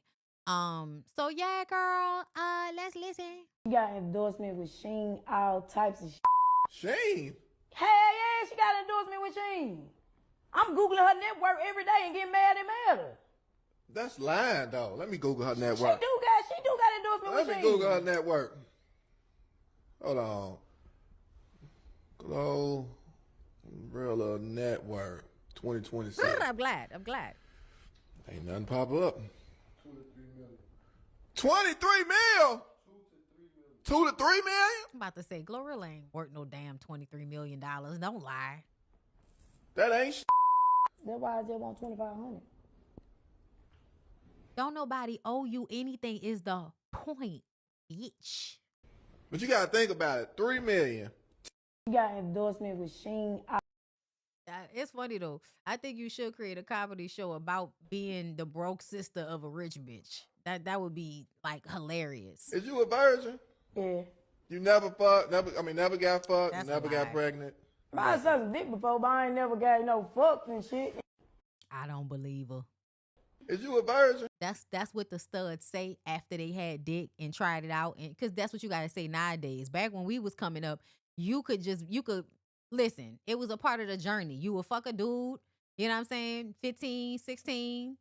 No, I don't like it. By the time, you know, you was dating girls the whole time. But by the time you get to 17, full on stud. We dyking. Like, it's fine, right? But in this day and age, y'all gotta, you know, have that same journey, but lie about it. Because apparently you are not a stud if you're not a gold star. Yes, a gold star. Thank you. I used to be a gold star. I was until I was like 19. And to me, like, that says a lot. Like, you could act like I was playing. But to say that I did not have sex with a man until I was 19 years old, girl, get out of my face. You hoes wasn't lasting that long when I was coming up, okay? All the studs that I was with all had dick prior to me. Yeah. You never fucked? Never got fucked? Never got pregnant? I sucked a dick before, but I ain't never got no fucked and shit. Yeah, I don't believe the lady. But they asking her all about her life. It is very funny. Now, this is the brother. Now, you know you wrong, Glo. You didn't put mama on the live to lie? No, you ain't put mama on the phone to lie. You got me up early stressing. I'm stressing right now. Early this morning, man. Damn, man. That's a shame. Y'all lying about the money? To be, somebody said she may be, you look like a man, okay? It is very easy for men not to have sex with women. It is not easy for women to not have sex with men. Like, y'all don't get pressured to have sex with men the way, like, y'all don't get the same. It's not the same to me. Like what we talked about with Sparkle and them, okay? Was anybody talking to boys about how to get their dick together for sex? No, they were not. Nobody was like, yeah, son, you got to make sure you got all that little dick cleaned up real good before you go and fuck on a girl. Yeah, niggas don't be giving that type of advice. That's not how y'all conversations be going. That's how our conversations be going, though. You paid mama to go live? $8,000? To lie on us? Wow. This shit a scam. $8,000? He's insinuating that Glow paid their mom to get up there and lie about the relationship, because when I read the text messages or the shit that was in their text thread allegedly that Brorilla posted, they was mad at Glow. Glow has been kind of playing with them throughout the years, saying that she would invite them to certain things, and then at the last minute when they all ready to go, not doing it, right? The mama sounds very, very entitled though. Like, I don't know what Glow's side of things are, honestly. But, and this is another reason why I said that girl wasn't no motherfucking gold star. This is Glorilla, the brother, and yeah. This 3 of the siblings, girl. And I think this Brorilla before she went full stud. Okay. Glorilla, Morilla, and Brorilla. So yeah, this is a part of the reason why I was like, nah, bitch. Look how you standing. You got a dick bubble. I'm just playing. I don't know. Okay. I'm absolutely expecting a Tasha K interview. Absolutely expecting it. Oh my God. But yeah, y'all, it is definitely but hold up. Wait, what this comment say? Bondi, but the would put a grown woman. Yes, they would. They would put a grown woman. But if you don't grow up in a family like that, right? There is a chance that you're going to grow up in a family that would not do some creepy shit like that to you, right? We didn't do that to the boys in my family, okay? At least not all of them. Like, I don't think that happened to Jermaine, okay? I don't think, I don't think pussy was pushed on any of them niggas. I think they were all looking for it way before. Like, nobody pushed a grown adult woman on any of my boy cousins that I can recall. Because I was around them a lot during these like formative years. And last time I checked, they was having sex with girls they age very early on. Like coercing girls their age, girl, whatever. Anyway. I'll be honest with you. Listen. Mook is a comedian. Okay.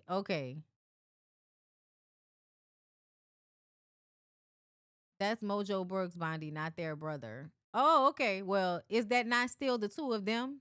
Because that look just like their brother. Does that not look like that nigga? I don't know these people. That nigga look just like them. That is hilarious. Girl, I couldn't realize that was an AI pic. Because it just looked like an old picture. That is hilarious. Y'all play too much. But okay, that's not a real picture of the sister, because that looked real to me. Like the picture, I could see him being an AI, but Glorilla and the sister look like they are actually in this picture together. Am I tripping? It looked like he added himself to a real picture. This picture was to prove about Brorilla, like just at the end of the day. But if this picture is AI, girl, he added himself to it. Okay, well, yeah, my point about this Nigga look just like that, brother. The point, why would you do that? Y'all play so much. Okay, the point for me was to prove at some point that she had a blind bob. Because she and Glow look real in these pictures to me. I'm not even gonna front. Okay? So yeah, so he photoshopped himself in the picture. And that nigga do look like the brother. That's hilarious. Okay, so if the only reason I brought up this picture was for the blind bob, bitch. For the blind bobs. Okay? Yo, I'm tired of AI. I am tired of AI. Like, is this one of the brothers? Because somebody said this is the sixth sibling. It could all be a lie because AI. It could all be a lie because AI. Ooh. Well, we know what he on. He looked like a problematic black man. Money, food, skits, white women, ass, mukbangs. Yeah, that look like a whole bunch of problematic black men things. I ain't even got to put that on my screen. But yeah, y'all. They keep getting me with the AI stuff, y'all. They keep getting me. If y'all wouldn't tell me, I would not know, y'all. I guess I'm getting old now because I can't tell the difference between real shit and fake shit no more. At least not on the internet. Show it to me in person, bitch. Show it to me in person, motherfucker. I got you then. Okay? I could tell you whether it's real or fake in person. All right, hold up. I think there was something else that I wanted to show y'all from the Glorilla situation, but I think that was it. Because Glorilla had said, Glorilla did something. I thought I saved it on TikTok, but I noticed that sometimes when you save things on TikTok, they unsave. Just like when you follow people, they unfollow you. You know, they like will unfollow and you got to click it more than once. This was another clip I had found, girl. They was just clips all over the place, and I was just saving the ones I saw. Hold up. You know, trying to make me like a bad mother. But if you look like a bad mother, you just look like one. Because everything I'm saying is facts. I'm not making you look like what you are. If you look like one, because everything I said, you was fucking the pastor and giving our food stamps away. Wow. You was doing that. And you made Gloria cry because she was in the back seat and you was kissing her. You know, trying to make me like a bad mother. And you made Gloria cry because she was in the back seat and you was kissing her. Oh, Glorilla's sister addresses mother's affair with pastor. My God, on today. The mama was fucking the pastor? Is that what y'all are saying to us? That is wild. But Joe Bun, big bald head, milk dud head, that Mr. Clean looking ass nigga. Why the fuck are you speaking on me, bro? Y'all, she gonna go after all of y'all for the clout of it. Is that the way you talk to your mama? Well, we was still cordial before she hit. Like, we would still go my mama out for Thanksgiving. I'm talking about play trouble with my mama. But it started from that t-shirt making gloss bitch. Okay. It started from there. Me and Gloss had a it wasn't even no disagreement. That hoe just shiesty and be running off and shit. That's what it was. And Gloria took up for her in a situation with grimy, shiesty, everybody, bitch. Everybody. Between me and her, she like got in the middle of it and she knew her friend was wrong. And that made you feel some type of way? Yeah. Towards your sister? Yeah. Okay. Cause like I wanted to fight Gloss real bad. And she like, yeah, that's my friend. Your friend wrong. We need to correct your friend. Cause one of my friends, and I knowing they wrong, do something to my siblings, man, you was fucking wrong, bro. Then it was over some money. Is that the way you talk to your mama? Well, we was still core. Cause I don't need. Is that the way you talk to? Hold up. Let's see what else. I'm trying to see what other one. She probably really gonna hate me now that I hate No Jumper. Don't do it. They're weirdos. Let me see. Okay, hold up. First time coming to Miami. So this actually is an honor. So this actually gonna be my first. Y'all flying home girl out. What? Just don't disrespect. Bruh, when I tell y'all, I don't want to hear nothing from Boosie ever. I don't give a fuck what Boosie said. Don't tell me about it because I don't care. Don't tell me about it. I don't care. Is you a virgin? Yeah. Yeah, I don't believe it.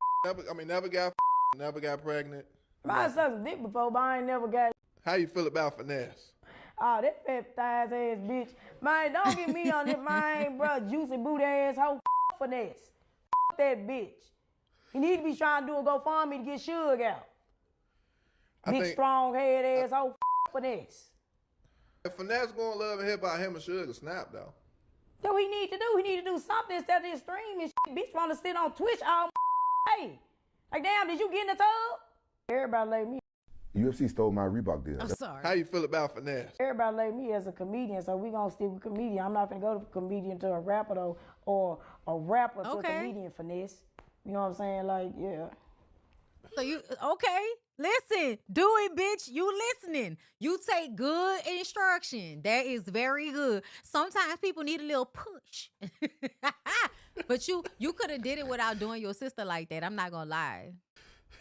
Now Boosie eat glue, bitch. I am dead. Nah, that bitch constantly coming for me. Like, bro, come on, fool. Like I said, Dyke's supposed to stick together. Like, he did that lame ass shit. Then after go live, he want to sit here and cry about this shit. Why her situation ain't like mine? Bitch, he ain't doing shit now. He's constantly trying to be relevant. I was trying to be a comedian. Y'all got to know all that in the camera looking like he on yerks and shit. That shit fake. But he is though. But that man was not talking to folks like that. He doing that shit on purpose to get an extra dollar. That nigga don't really be looking like that and talking like that, cause he feel like he making his landmark, so he keep doing that stupid ass shit. I mean, I met Finesse. I interviewed Finesse. That's my homie. It's different levels. Like, your homie, bro. I'm sorry. Fuck your homie, bro. Nigga, I've been going viral for what, about 4-5 days now? How long you been in the game responding to people? Because you know you becoming irrelevant now. So that's why you sit online and respond to people. Your sister respond to everybody. No, she don't. Yes, she do. No, she don't. You never talk about my sister like that. How you feel about Oh my God. That's exactly how you was supposed to respond in that moment though, bro. Like, hey, bro, don't say nothing about my sister. Hold up. Let me see. Nasty wig hoe. Like, this her texting my mama, right? Mad because don't nobody want to give her no free money. This text message is from my mama. She said, from my sister to my Let me tell y'all something. This shit would revitalize reality TV if y'all got Glow and her family to be on a 30-minute reality show. Listen, just don't put it on Zeus, bitch. Put it somewhere else, girl. I don't know. Matter of fact, if it was a YouTube, do a YouTube one. Like, they putting shit on YouTube now. They putting reality shows and all of that shit on YouTube now. It ain't CBS no more, bitch. It's YouTube. Come to YouTube, bitch. Come down here. It's nice out here. Bitch, it's nice out here. Come out here. Listen. Get on. Oh, I would love a formally produced reality show that comes on YouTube every week with these folks. Do it. I want it. I need to see it. She said, it revitalized, bitch. Oh, your retarded ass want to be a better mom, but you gonna end up in a nursing home anyway. Juicy body ass bitch. Is that the way you talk to your mama? You call your mama a juicy body ass. Oh, sorry, y'all. Oh, sorry. Is that the way you talk to your mama, little girl? What's up, mom? Hello? Yeah, mom. Yeah, sorry about that. Yeah. Okay, so Toya said she sent you $1,300 today. Well, how much money did she owe you already? Did she borrow? Victoria owed me $1,200. Why you talking like that? You crying? She already owed you $1,200, right? That she be borrowing every chance she get, right? Right. I mean, you wasn't feeding her when she was a child. If you got it now, bitch, give it up. Hey, you double that. Since she getting this little money to go spread lies, she could have got you double that, right? Right. See, y'all all got a fucked up mentality to me. We ain't no gonna disclose what I give you in exact dollar amount. To rent, you know, so I could pick up and leave as I wanted I am to. tickled. It ain't even Severely. about rent or actually buying. Did I get you put in another house if it's rent or bought, whichever one it was that you wanted to do? Yes, and let me tell you this. She bought me a car that I've always wanted. Not brand new. She promised me when she was 7 years old that she was gonna get that car when I couldn't get it. Why you dancing? Bitch, stand still. She sent it to me last year, you know, all gold up. A 2-door Pontiac Solstice. And you remember when you had to apologize to me because you told me you snuck and started working at FedEx? I did. Oh, and look, See, when you lead the witness, I don't believe nothing because you leading the witness. Well, hold up. I see somebody share a post. Child, Carlisa always arguing with I'm somebody. gonna take your ass. Me and Carlisa was arguing one time, girl. She don't really be wanting smoke from nobody. She just want to say something to get on the blogs, okay? But anyway, y'all, yeah, the Glorilla Sister saga continues, bitch. I am tickled, all right? With that being said, let's move on. Marlo Hampton popped up on my timeline, and I just want to discuss. Can we discuss, please?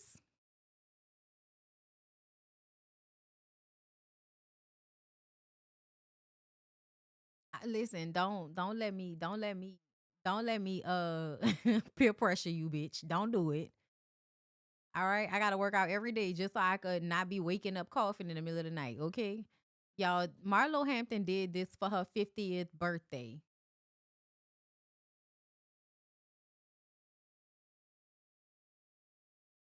And when I first saw it, y'all, because I saw it a few days ago, when I saw the picture before I saw this video, and I was thinking to myself, that is tacky as fuck. But it's her birthday. So if that's what she wanted to do for her birthday, bitch, I'm not going to be mad because I definitely feel like I'm going to be ass naked on the internet at some point. Maybe not today, but it will happen. Okay? And it might be when I'm 50. That might be the time where I feel like I have the muscle tone in order to do the shit. So I'm not going to hate on you. You know what I'm saying? You look good. But also, that's tacky, girl. That's real tacky. But you know, the girls like to be naked for their birthday, and at least she wasn't naked in the front, right? It was because that's, girl, I would do that. I'm not even gonna lie. I would do this same thing. See, now I'm thinking about it for real and how much I love a suit, but how much I love showing off my own ass. Girl, yeah. I'm not even gonna front on you. I might do this same thing, this same tacky ass shit. See? I had to come up here and talk to y'all about it before I actually came to the honest conclusion. And the honest conclusion is I like to put on a suit. I like to only show my ass sometimes. And I probably would do something like this. I'm a content creator. I'm a social media person. And sometimes I got to pop out and show niggas because, you know, I wear baggy clothes and y'all think, you know, y'all don't know how my body look for real because y'all see me on screen and, you know, I got titties and shit and then y'all don't know what's like, girl, y'all don't know. But that's why I'm saying, like, when people see me in person, then it's like, oh, and I'm like, yeah, you know what I'm saying? But I don't lead with that. I don't lead with that, right? Okay. But yes, this is definitely giving business in the front, party in the back. 50 is not old. It's old to a 38-year-old. Also, people often get offended by when I say old, but I don't add any, like, there's no negative connotation to being old to me. Like, I think people automatically feel like whenever, because I've had this conversation with my aunts and stuff. When I say old, I really don't mean it in a negative way.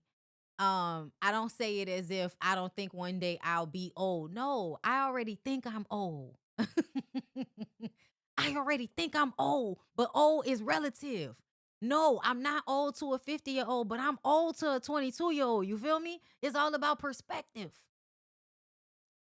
And people baby the piss out of me, right? People like to perceive me as somebody that is very young because of my spirit, because of my energy, and because I'm petite. So they like to think I'm a child all the time. And I have to remind people that I retired from a career as a photojournalist.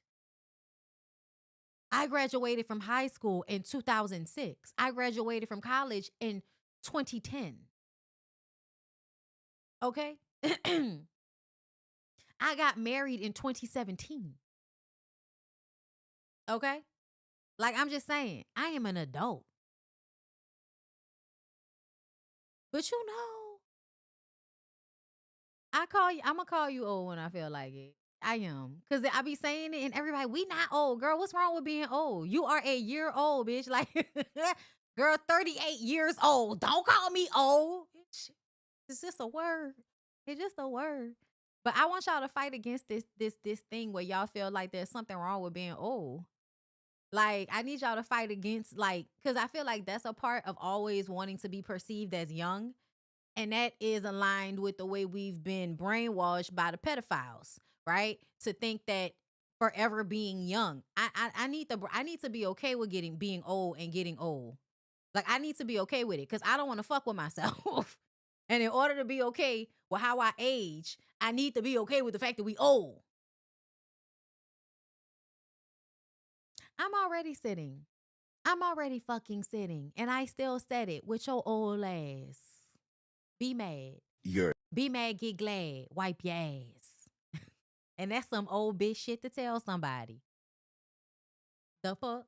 I'm old to a 22-year-old, to a 25-year-old. I'm old to these niggas. Once you get over 25, you an old hoe.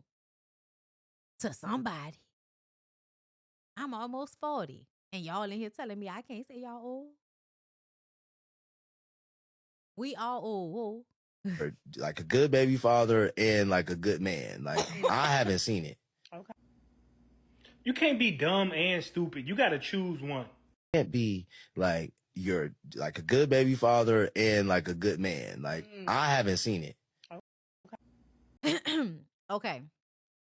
I understand that everybody wants to be upset at Omarion brother because he said that I had to break up with Jhené Aiko because I could not be both a good man and a good father. And that is because the community is not okay. Get my merch. The QR code is up here. Get my merch. Get my merch. Get my merch. But the reason why we have these issues because y'all separate those two things. Like, it's so many of y'all. We was just talking about this with the Tyreek Hill situation. Y'all really think a nigga not gonna do nothing to the baby just because he's gonna do something to the woman. Like, y'all don't view violence as a encompassing thing. Like, a person being violent is a person being violent. Like, they're a violent person. You perceive it as they're being violent in the moment. That's a young-minded thing. Because I feel like that's what we thought in the 90s and the shit. You thought your cousins could be out here going in and out of jail selling drugs and shit, and it wasn't going to have an effect. We're in 2026. It's had its effect. It's had its effect. Niggas that grow up, like, in the street have issues, money, with feeling safe in their bodies. A whole bunch of shit. A whole bunch of shit be going on. That's why I don't know why y'all always pedestalizing certain mindsets. But at the end of the day, y'all never required these niggas to be good men to the women and good fathers. It was always like, oh, he can cheat on you, beat your ass, dog you out. But he a good daddy because he come by and he spend time. And at the end of the day, I feel like that's some, like, some dissonance going on. Like, we acting stupid for real. But I do feel like what he is saying is I did not have the mental fortitude, the emotional capacity to be a good parent and then also not cheat. And when you realize how much these men sometimes act like they are missing a chromosome, like they are, like, and I mean how, we all know that DNA is not, and it's not exactly the way everybody thinks it is. Like, everybody thinks that women are XX when actually women have some Y's in there somewhere. and they think that men are, X, Y, but it is given that whatever we got, y'all got a little bit less of it. Cause y'all have a hard time multitasking sometimes. I don't know if y'all peeped it, but men in general, sometimes you turn around and you look at them and you say, what the fuck is wrong with you? Because they do shit that to you, it's like, why would you do that? Like, they often do shit that's dumb, or they make stuff harder.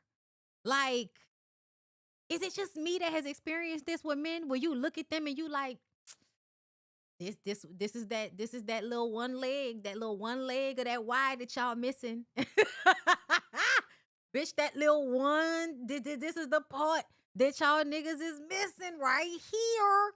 Because it's an inability to do things that women can do without this much turmoil going on.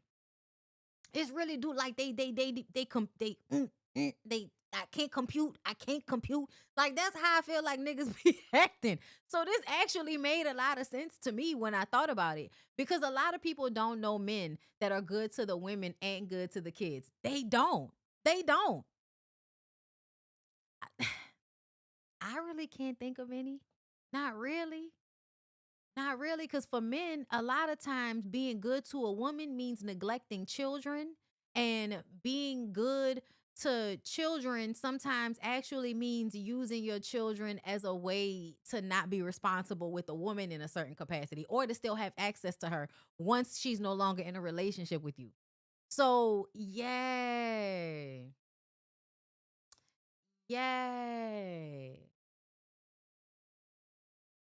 It makes sense that he couldn't do it, y'all. It makes sense. And this is why I feel like y'all should just like listen to what men say instead of like trying to argue against it. If this man is telling you, I can't be in a relationship with you, but I could be a good father, I think that means that you shouldn't be in a relationship with him, and you should just let him be a good father. I do feel that way. And some men are better friends than they are in romantic relationships. Y'all, I have had homeboys that are good fathers say so many times, it's crazy how me and my baby mama get along so much better now that we're not together. Because you're only supposed to procreate with people. You're not always supposed to be in relationships that apply a lot of stress, right? Y'all want young Black men to be faithful. Y'all want them to be responsible. Y'all want them to be able to, do things in a scheduled manner. And the truth of the matter is, a lot of them niggas have a very hard time doing that because they're not really raised to do it, because organization is seen as feminine. Organization, being able to keep track of things, that is often relegated to women. And I think it's a part of why grown adult men have such a hard time doing certain things. I feel like I can always trace it back to, that's something that your mama did for you all the time. So because she did that for you all of the time, you didn't learn how to adopt a mindset that this is something I need to be doing. And that's why I say so much, you have got to like teach your kids how to be adults instead of trying to keep them in some child's place, which really, once they become an adult, means they don't know how to handle certain things because you as a parent felt like it was your job to coddle and all of this shit. I'm telling you, the shit that y'all was, cooking, cleaning, washing your clothes, being able to make a meal, all of that shit that y'all feel like little boys shouldn't learn how to do, bitch, yes, the fuck they should. That is what teaches you how to keep schedules, how to keep things organized, how to be clean. That's how you teach that. That starts very, very early when y'all hand little girls the toys with a vacuum cleaner and a broom and all of that.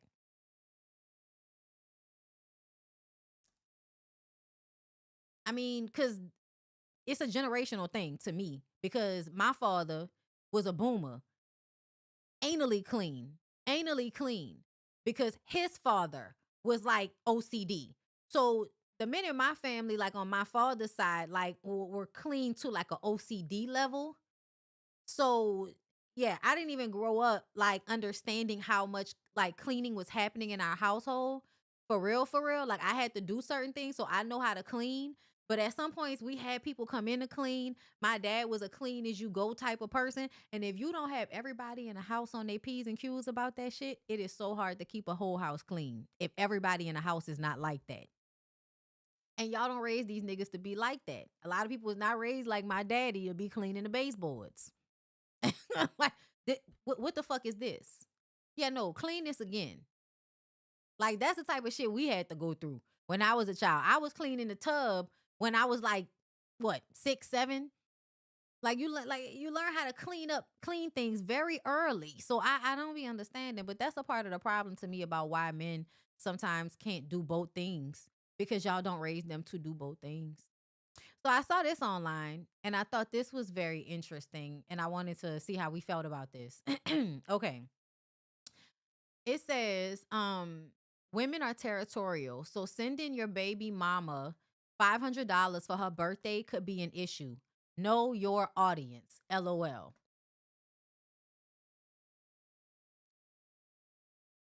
Everybody's territorial. Y'all think y'all own people. Comes from slavery.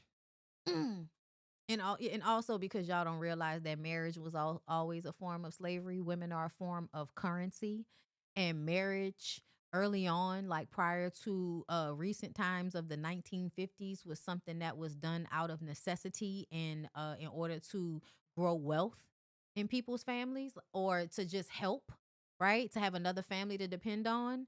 Marriage was a way in order to join families so that you could have more, prosperity. So the idea that y'all don't understand that, your territorialness comes from viewing people as something to be owned. Anyway, any woman have an issue with you doing a nice gesture for your children mother for the simple fact that it's your children mother. I mean, it's your child mother, child. These people can't talk. It's her birthday. It's someone who's not used to common decency and certain things you shouldn't have to teach at this point in your life. Okay, so there's two things going on that I wanted to talk about. On one hand, if we're being upfront and honest, then I agree that if you got it like that and y'all not beefing, I wouldn't see a problem like that. Like, I'm not counting your money in the first place. So if you don't tell me I don't have money for something that I want or need because you had to give her $500, then, and it was a gift. It's not something that you had to give. It was just a gift. But if you got it like that, why not? Why not throw a little extra money for her birthday? The bitch had a baby for you. That's my mind. But I know I'm a little different from most. Because the thing about it is that niggas are untrustworthy. So, and also, a lot of times niggas don't get along with women unless they're fucking them. And that's not the way we think. That's the way they think. At large, if they're not getting along with their baby mama, it's because they're not fucking her anymore. So, for some of us, this may be a red flag. Not that we are being territorial, but understanding and acknowledging that most men don't like women unless they're getting something from those women. And so in order to be just nice giving out $500, I have questions about what the relationship really is if I'm expecting for you to be monogamous and you expecting for me to be monogamous.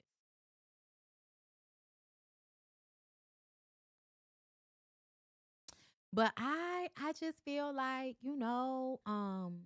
women shouldn't be that attached in order to even be worrying about shit like that. Unless you in a household with a man and he is taking from the pot of money that y'all have for the things that y'all need done, this is not a conversation I think anybody should be having. How do you even know? How do you even know that he gave her the $500? Like, nigga, did you tell her? Why are you telling her? Like, are you trying to create triangulation? That's another thing I would be wondering about. But as a woman, as healed as I can possibly be, I can say I wouldn't even be in your pockets like that in order to know. And if you told me it's because it's something that you wanted me to know, like it was a test or something, and it's a test I would be passing or failing based on what you wanted to happen. If you wanted me to get mad, I'm going to fail. That's your business. And if you are fucking her and y'all really have a different type of relationship, eventually I'll find out anyway. And then I can make a more informed decision. Okay? But I'm not about to be, girl, congratulations. Happy birthday, girl. Everybody need a little extra money from time to time, girl. I can't be upset about that. Speaking of it, girl, listen. Did y'all see Megan Thee Stallion and Clay for they girl? I had to come and show y'all this because I was like, it's cute. Oh my god! And the reason why I was so excited is not only because she was killing the looks for his birthday, and they did a bunch of shit that I would do on my birthday. They actually did shit that I have done on my birthday. When we went to the DR, I had like the little beach lobster dinner. Girl, it's a good birthday, girl. I think that was like 2 years ago, 3 years ago. We need another one like that. Husband, if you somewhere listening, I need another one like that. Anyway, so this was Megan and Clay for his birthday, and she surprised him. First, they had like the little beach uh dinner. They had like a beach lunch or something like that because it was on the beach and it was lobster and it was really cute and the food looked good as fuck. It looked very comfortable. Okay, she had on like a polka dotted dress. She had her hair in a cute little bob. Okay, and then she had a party for him, and y'all, Bone Thugs and Harmony came out. Do y'all understand how I love Bone Thugs and Harmony? Like they're just on my fucking frequency. Okay? And so I would have lost my shit if them niggas came out for my birthday. All of them. The best thing in life is life. That's just crazy Bone, but still, that's still Bone. Hey, young thugs, the world is yours. Hey, young thugs, the world is yours. Hey, young thugs, the world is yours. Hey, young thugs. Listen, look into my eyes if you want to know me. Before you hypnotize, homie, what do you see? I'm sorry, I'm not even gonna get into it. That's Ice Cube. That's Ice Cube. I'm not gonna get into it. This cake. First of all, a bitch love the water. One day I would love to have a boat. I love a nautical theme. I love a navy blue and a nautical theme. Okay? Listen. Some of my favorite movies are on an island because I just like nautical things. Okay? This cake, so cute. Oh my God. Boom, boom, boom, boom, boom, boom, boom, boom, boom, boom, wasteless soldier. Boom, boom, boom, boom, boom, boom, boom, boom, boom, boom. These are the days of our lives, of our lives, of our lives. Doom, doom. I be struggling, hustling, thugging it forever. And deeply in my arms. I be struggling, hustling, thugging it forever. And deeply in my arms. Struggling, hustling, thugging it forever and ever. Boom, boom, boom, boom, boom, boom, boom for eternal warfare. I'm sorry, y'all. gotta, gotta, boom, boom for eternal warfare. Boom, boom. Sorry, y'all. These are the days of our lives. That's my favorite Bone Thugs and Harmony song. I listen to it almost every day. It just makes me happy. Anyway, they were really cute together, and I love this for her. I love this for him. I saw a video where a man was basically saying that, let me see if I can find it. Did I save it? I did not. Okay. But the man was basically saying that she's able to be in her feminine because he makes her feel safe. And it kind of annoyed me. And the reason why it annoyed me is because it's not about masculinity or femininity of why she feels safe. Okay. It's not about that. I'm very balanced in my energy. But at the end of the day, what you are describing is the safety you feel when you can love someone freely. Loving someone freely means you know what you're getting. And so you feel free to love them in the fullest way possible. Most people make you feel like you should be rationing the type of love that you give them because they don't appreciate it. They don't appreciate it. They don't respond in like, and it makes you feel like you got took.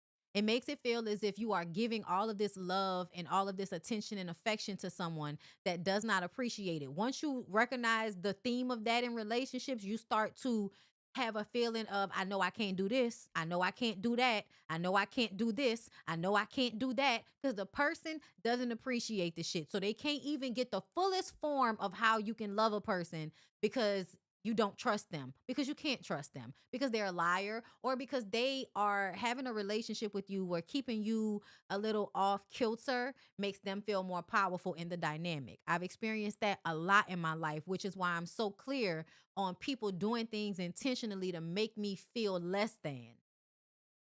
Because if I feel less than, right, then you get to feel more powerful. You get to control the emotional dynamic, and it makes you feel powerful to control the emotions of someone who is also very powerful.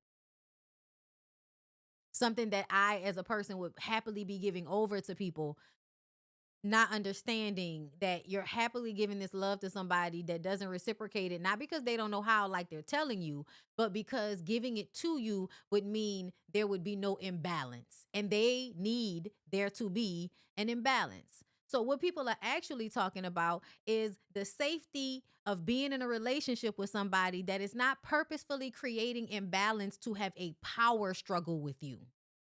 It's not about resting in your feminine.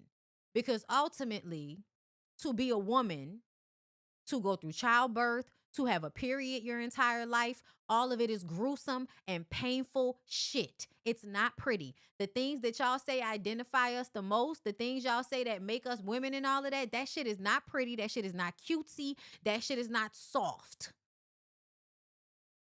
It's hard. It's tough. So be very clear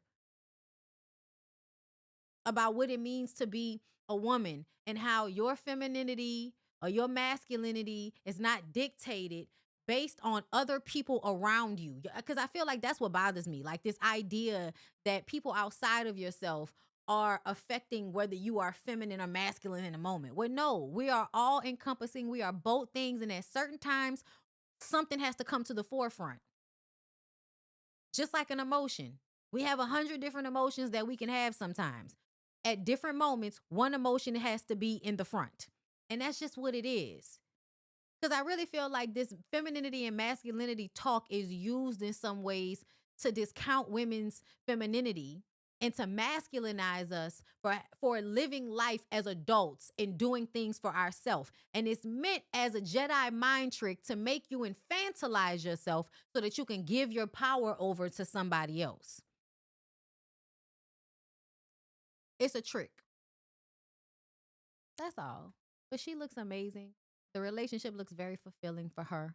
And I wish people would stop being fucking weirdos, okay? Speaking of weirdos, my cousin sent me this, and I know a lot of people live in the Houston area, and I had been hearing about this, so in case y'all will come, y'all didn't know, I wanted to inform y'all about it, okay? What's today? Wednesday? Okay, I don't have anywhere to be. We might be here for a little, we might be here for like another hour. This might be a 3-hour live. I'm preparing you. You can leave and come back, girl. We'll be here because I have this and some other shit. There are serial killings happening in Texas. This video contains an urgent message.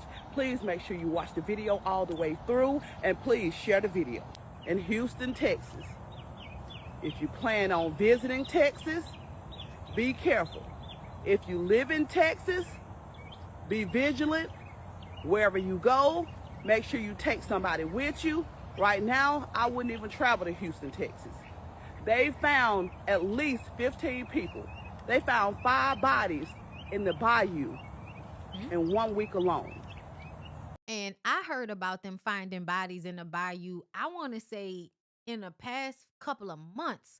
I might have saw something about it and kind of just put it in the back of my mind like, okay, people are being found dead in Houston and they think it's a serial killer, but they haven't identified it as a serial killer. Okay, put that in the back of the mind. And then my cousin sent this to me and I wanted to play it again because this is from 6 weeks ago. So yeah, this is from a while back.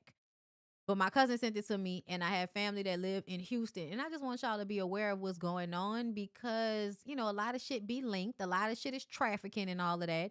But whenever there's some weird shit going on, girl, we're going to have to talk about it these days. What the fuck is going on in Houston? I need y'all to spread this message. It's not being televised enough. I don't see it enough, so we're going to spread the message. A lot of people like to go to Houston, have fun. It's a tourist place where people like to go turn up. I'm telling you now, you might want to think twice before you go to Houston, Texas. spread the message. We don't want to see no more lives being taken.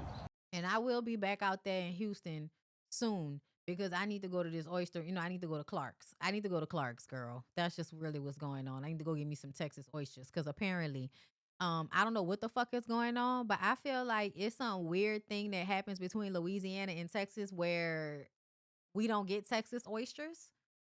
And I don't understand that. Like, it gives that this is some conversation between some politicians that happen. And because nobody pays attention to shit, they haven't realized yet that we are in a neighboring state. We share water with them. And I have never seen a Texas oyster on a plate in Louisiana. And I have had oysters from California, from Washington, from what? Like the East Coast. I've had East Coast raw oysters, Alabama raw oysters. You know what I'm saying? I've had raw oysters from all of these places, but for some reason, never had a fucking Texas raw oyster until I went to Texas and got oysters. I need to understand what's happening here. Okay? But yes, also, they are killing people. What the fuck is going on? There's a serial killer. There's a serial killer in Houston. They're taking lives left and right. Let me see if I can find something else on TikTok that, because, you know, just for a little bit more context. Serial killing Houston Bayou. All right. All right, what's that? 5 bodies, 5 days, all in one Texas city. And a chilling question.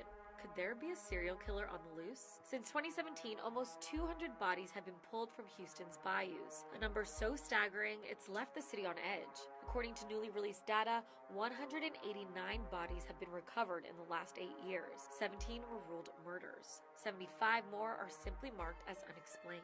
The fear really exploded in late September when 5 bodies surfaced in just 5 days. Officials insist there's no serial killer. They blame homelessness, drugs, and accidents along Houston's 2,500 miles of waterways. But critics say that theory doesn't match the victims. Retired NYPD Sergeant Joseph Giacolone says the sheer number of cases means investigators should be looking for patterns or connections. And private investigator Coleman Ryan, hired by one victim's family, says he isn't convinced by the mayor's denial. Victims include 20-year-old Jade Elise McKissick, last seen leaving a bar before her body was found in Brays Bayou, and 22-year-old Kenneth Cutting Jr., whose autopsy report contained a mistaken entry from another case, prompting calls to reopen his investigation. In total, nearly 40% of these deaths remain undetermined. Most victims are young adults, and 27 bodies have already been found this year alone. Authorities maintain there is no serial killer. With the numbers this high and answers this thin, many in Houston believe something much more sinister may be happening in the bayous. Stay tuned to the Crime Desk for more updates on this shocking story. 5 bodies, 5 days, all in. Okay, hold on. Let me see if I can find another one. And here's the thing, though. This is what I think.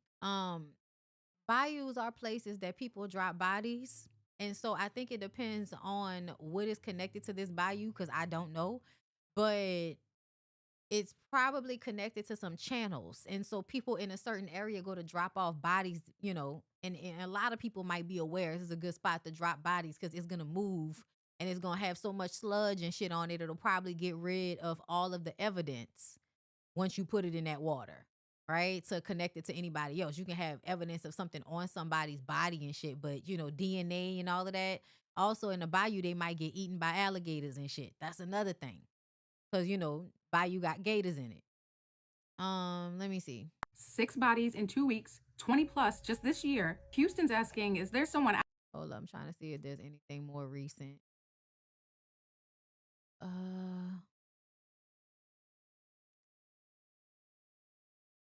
I don't see anything. Oh, wait. Y'all, it's me telling him how not one person stopped. I'm like, not one person stopped. I said, because it's a serial killer on the run. He said, yeah, if I seen you, just you, I would have thought it was you. You know, that's how you get them. Like, oh, my God. It's the truth. Nobody stopped because we got a killer on the run, y'all. I appreciate you so much. I thought you were bayou slashing. No. Don't put that on me. Yeah, you thought the young black girl was the serial killer, my friend? Yeah, that's such cap. I don't like when, like, I don't know what's going on, but for that man to even say that to her, looks like he stopped and helped her. But to even say that is weird to her, because don't act like men actually walk around feeling fear of women the way women feel fear of men. Don't do that. Because that would be a lie. They just found another body. Yeah, and then we right by. When they found like 2 weeks ago, it was right here. So Are you serious? Oh, y'all definitely thought it was me. Y'all would have definitely thought it was me. And it's crazy. You seen them pull a body up? Yeah, it's crazy they found it over there because that's not where I dropped it off. Oh, hell no. Man dressed for fishing in cold weather found in Houston Bayou. HPD investigators said the man appeared to be dressed for fishing in cold weather. Child, they didn't think it was you. They did not think it was you. And if they're pretending like they thought it was you, that would have pissed me off. Wait a minute. Y'all just heard him? He said that's not where he dropped it off. Oh, man. Yo. Girl, that's a lot. That's a lot going on. And that was February 2nd. That was the most recent thing that I saw. And I'm sure there might be some other ones on here, but y'all see how, it's dates all over the place and people just, I guess, talking about it. But yeah, girl, y'all be safe out there in Houston because something is amiss. Something's going on. I don't know if it's just me, but I often feel like I know that bad things are always happening all over the place. Like I see how many black girls go missing. They always talking about how many black girls going missing. And so for me, I just kind of feel like it's kind of common knowledge in my mind that these things are always happening all the time. You know what I'm saying? Anyway, I'm about to play a little ad for y'all right quick, and then we're gonna get back into it because I do want to talk about Savannah Guthrie and everything that's going on because that shit is wild, y'all. I also feel like I don't even know if I feel like people are covering the shit as much as it needs to be covered because my God on today, like how can somebody just come to it looked like somebody came to this lady house, they just kidnapped this lady and asked for ransom and we ain't heard shit in days. But yeah, y'all, just give me a quick little break and we'll be right back. And oh, don't forget, even though we're going to Thailand in April, the last day to sign up for the Thailand trip is February 28th. So if you're trying to come with us on April 10th to go to Thailand, then you need to sign up before or by February 28th. But we're also going to Mauritius in September. And so if you want to sign up for the Mauritius trip, which is East Africa, that's an actual retreat. That's not a group trip. The group trip is for men and women. So Thailand, men and women can come. But the trip to Mauritius is all girls, all black girls. Okay. And it is in September. So yeah, quick little ad. I'll be right back. Hey everybody, it's your girl BondyBlue, and I am here with one of my favorite people in the whole world, Miss Taisha Murphy. Ty is the owner and creator of Reset by Design Wellness. Okay. But yeah, this is a group trip. It's co-ed. This is inclusive of everyone. So if you have your non-black homegirl that wants to vacation with you or homeboy, bring her with you. And so there you'll get malls. You'll get that city vibe. And Phuket, Phuket is like a beach town. So that's where you're going to get the beach. You're going to get the water. And that's where we do the Elephant Sanctuary and Yona Beach Club. Yes. So we will be doing the Elephant Sanctuary on the group trip, and we will also do Yona Beach Club. Okay. Which is a vibe. It is. Yeah. It is. We had a great so we're time. gonna be on that. I'll put some pictures in here of that as well. Okay, because we had a time. All the information I give you, you can also check it out on the group travel page. But we're doing 8 days. So I'm asking everyone, and you know how I am with acclimating to the time difference. I'm asking everyone to try to fly in a couple days in advance if you can. The trip package covers your flights from Bangkok to Phuket. Okay. So we're gonna all fly to Phuket together, and then we'll head to the resort. So we're not staying in a villa. With the group trips, we're more than likely not going to do villas, especially since it's co-ed. So we're going to be at a 5-star resort. It's a beautiful resort. We'll have a welcome dinner. So we have the Elephant Sanctuary. And then people have free time. If they want to, go to Old Phuket Town or to one of the popular beaches, they can do that. And then we'll have like a Songkran event in Phuket. And Songkran is the Thai New Year. And it's there. They have this huge water festival. And literally you're walking around and people are just drenching you in buckets of water. So I think you need some braids, or you just need to be able to fix because you're going to get wet. You are going to get wet, or you're going to need to cover your hair or something. But come here and expect to have fun. Let your hair down, get wet, because I'm also going to be giving out some super soakers. Ooh. I'm excited to experience that. So excited. We'll leave Phuket and then we'll fly to Bangkok. We're doing like a night tuk-tuk tour. And it includes stopping and having like different street foods and stuff like that. And then we'll have another Songkran, water festival event in Bangkok. And then people can do what they want to do, with, outside of the times that, we don't have our activities. Yeah, then we will have us a luxury farewell dinner. Okay. And then everyone heads home. So it's going to be nonstop like it is with the retreats. Yeah.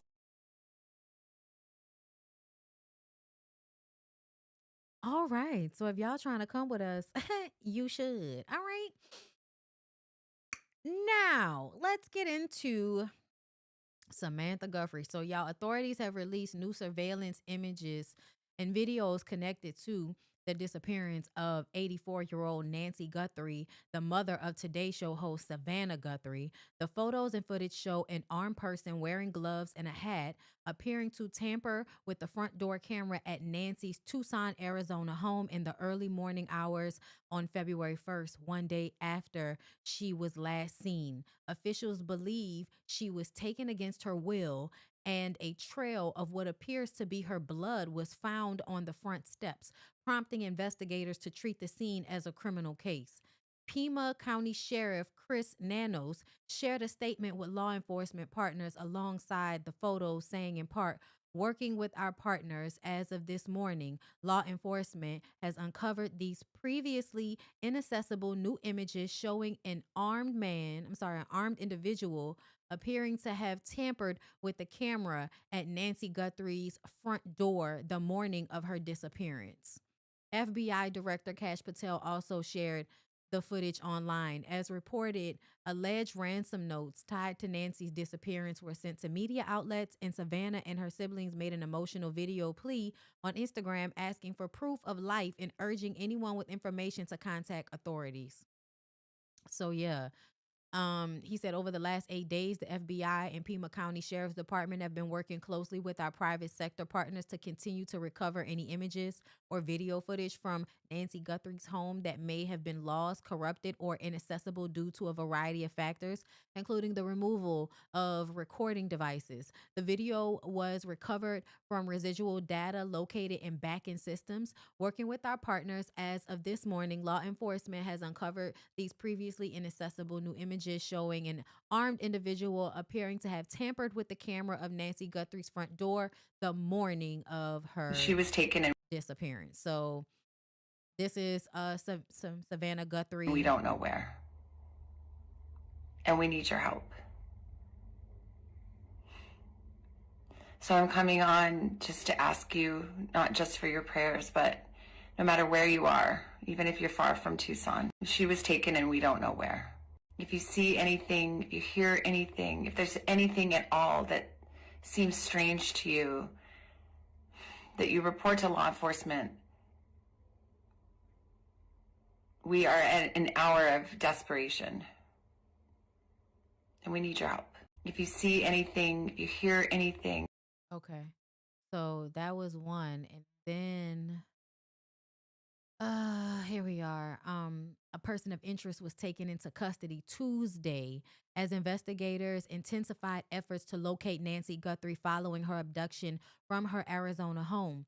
TMZ has confirmed that the individual was detained by the Pima County Sheriff's Office and is being questioned in connection with the kidnapping of Savannah Guthrie's mother.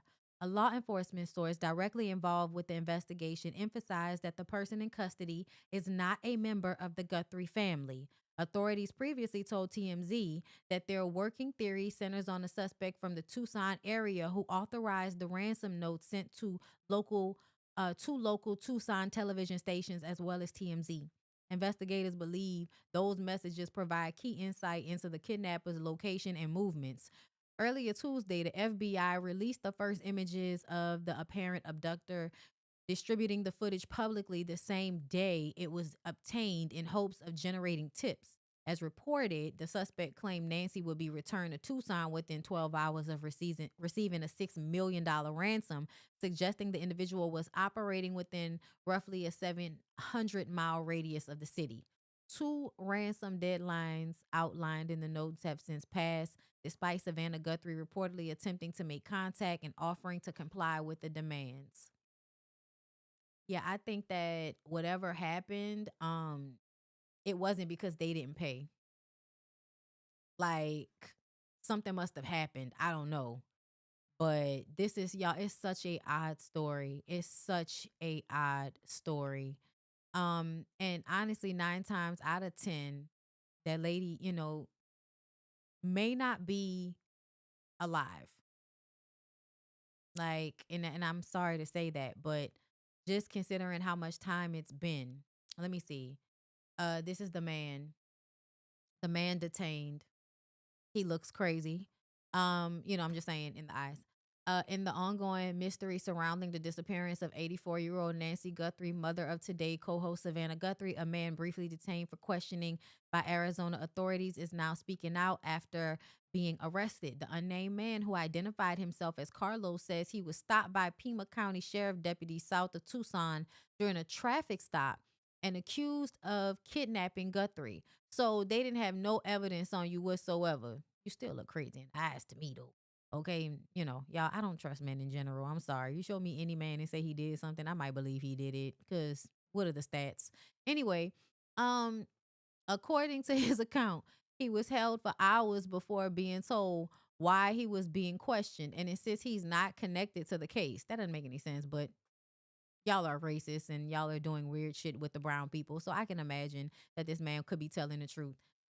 They didn't even tell me what was going on, Carlos said. Media outlets adding he had no idea why he was being detained, and he never heard of Nancy Guthrie until authorities brought it up. Now, they say they detained somebody who they felt like was responsible for them letters getting to the news place. How did y'all get to that conclusion that this person was that person? Law enforcement also conducted a court-approved search at a Rio Rico property linked to Carlos, though officials later confirmed he was released without charges and remains a person of interest. So the property that he was linked to is how we got here. And it was court-approved. Okay. That doesn't mean that y'all weren't overzealous because it's some rich white lady's mama that's missing. So that means y'all can cut corners in order, for y'all to hurry up and try to save her life. Y'all will do that. This comes as the FBI recently dropped chilling surveillance footage of a masked individual at Guthrie's Tucson home just before she vanished. The first real visual clue in a case that has gripped the public since she vanished on February 1st. Meanwhile, the Guthrie family continues to plead for answers, and with Savannah and her siblings issuing emotional appeals. Y'all, it's all very sad. Like, this is all very fucked up. Like, just me putting myself in this lady's shoes, I couldn't imagine like somebody kidnapping my mama, bruh. Oh my God, I would want to go to hell, bruh. Like my old girl, my mom, Tanya. I'm going to jail. I'm going to jail. I'm going to jail. Okay, behind this lady. Okay. This is an update from yesterday because we did talk about Rakia Jackson and her situation with the very crazy James Pierce Jr., who got into a scuffle with the police after he was chasing this girl in her car. Okay, so the Los Angeles Sparks Forwards legal team filed a notice Tuesday, February 10th in Miami-Dade County saying that she is willing to testify against Atlanta Falcons linebacker James Pierce Jr. if the domestic violence case against him goes to trial. And you know why I appreciate cases like this? Because it proves to the temperament that a lot of young men have that y'all are training them up to have, because y'all are always screaming about a money grab. So if it's an unnamed, right, some just pretty girl, some racially ambiguous preference girl, and she don't come from nothing, y'all will yell about how any accusation is a money scheme. Even though he was fighting with the police, I still feel like I love a situation that y'all can't scapegoat money. Y'all can't make it seem like whatever is happening between these two people is being done because it's a money grab. The filing, which includes a notice of appearance and a notice of victims' rights under Florida's Marsy's law, also urges the court to allocate all possible resources and personnel to bring the matter to a conclusion as soon as practicable. Practicable, and bring justice. I thought it would have been as soon as possible. I don't know, or soon, girl, I don't know, but I've never seen that word used in that manner. Wow. Yeah, it's in the state of Florida, and y'all know niggas is crazy in Florida. Sorry, y'all. Sinuses. Okay. So, yeah, according to the court filings, Jackson remains cooperative and willing to testify at trial if one is necessary. The notice points out her rights, including to be present at public proceedings and to be heard in any public proceeding. The attorneys added the victim is pleading with the court and the state to conclude this matter promptly without hindering the efficacy of the prosecution's case. The notice comes in the wake of Pierce's arrest last weekend, in which police responded after Jackson reported an alleged incident with her boyfriend. An affidavit says that Pierce followed Jackson's vehicle before striking it multiple times and later crashing while trying to avoid police. Pierce is facing 5 felony charges, including aggravated battery with a deadly weapon and aggravated stalking, because hitting the car over and over again could have killed her. So, yeah. You're going to jail. You're going to jail. You're going to jail. Pussy ass nigga, you're going to jail. Pussy ass nigga, you're going to jail. You're going to jail. Pussy ass nigga, going to jail. Pussy ass nigga, going to jail. Who ass who? Going to jail. Pussy ass bitch, going to jail. Jail. Jail. Yeah. Jail.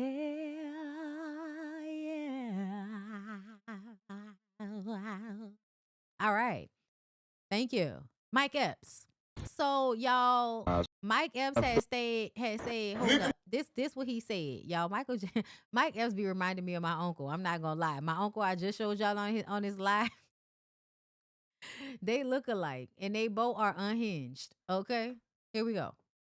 Minaj out there getting a motherfucking train ran on her by Donald Trump now. They got her on there getting head and everything.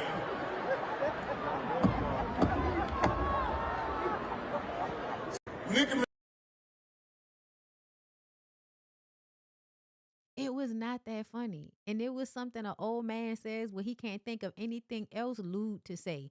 And people laugh at things just because they're shocking or the image of them created in their minds gives them a tickle in the pickle. Who knows?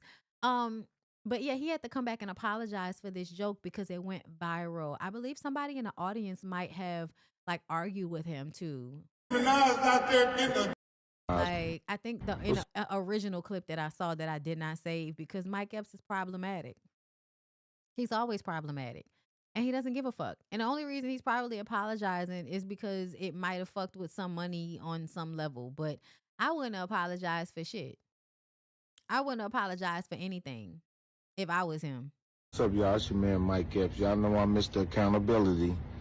You know, I say stuff and do stuff, and then I go to bed, wake up the next morning, and, you know, being prayed on and thought about it. Just want to apologize to you, Nicki Minaj. What's up, y'all? It's your man for saying the stuff that I said. Want to apologize to your husband, your kids, all of that for saying what I said. You know, I'm a comedian. Sometimes I get on that stage, you know, I have a little drink, and I go wild. You know what I mean? I'm non-filtered. For saying non-filtered, so just want to apologize to you. Not explaining myself, but I am Mr. Accountability. I love apologizing. Something a lot of people don't know how to do. Apologize to you, Nikki. You shouldn't apologize for shit. And you also are a conservative and have said things about DEI and everything else that makes me feel like you are probably MAGA affiliated, nigga.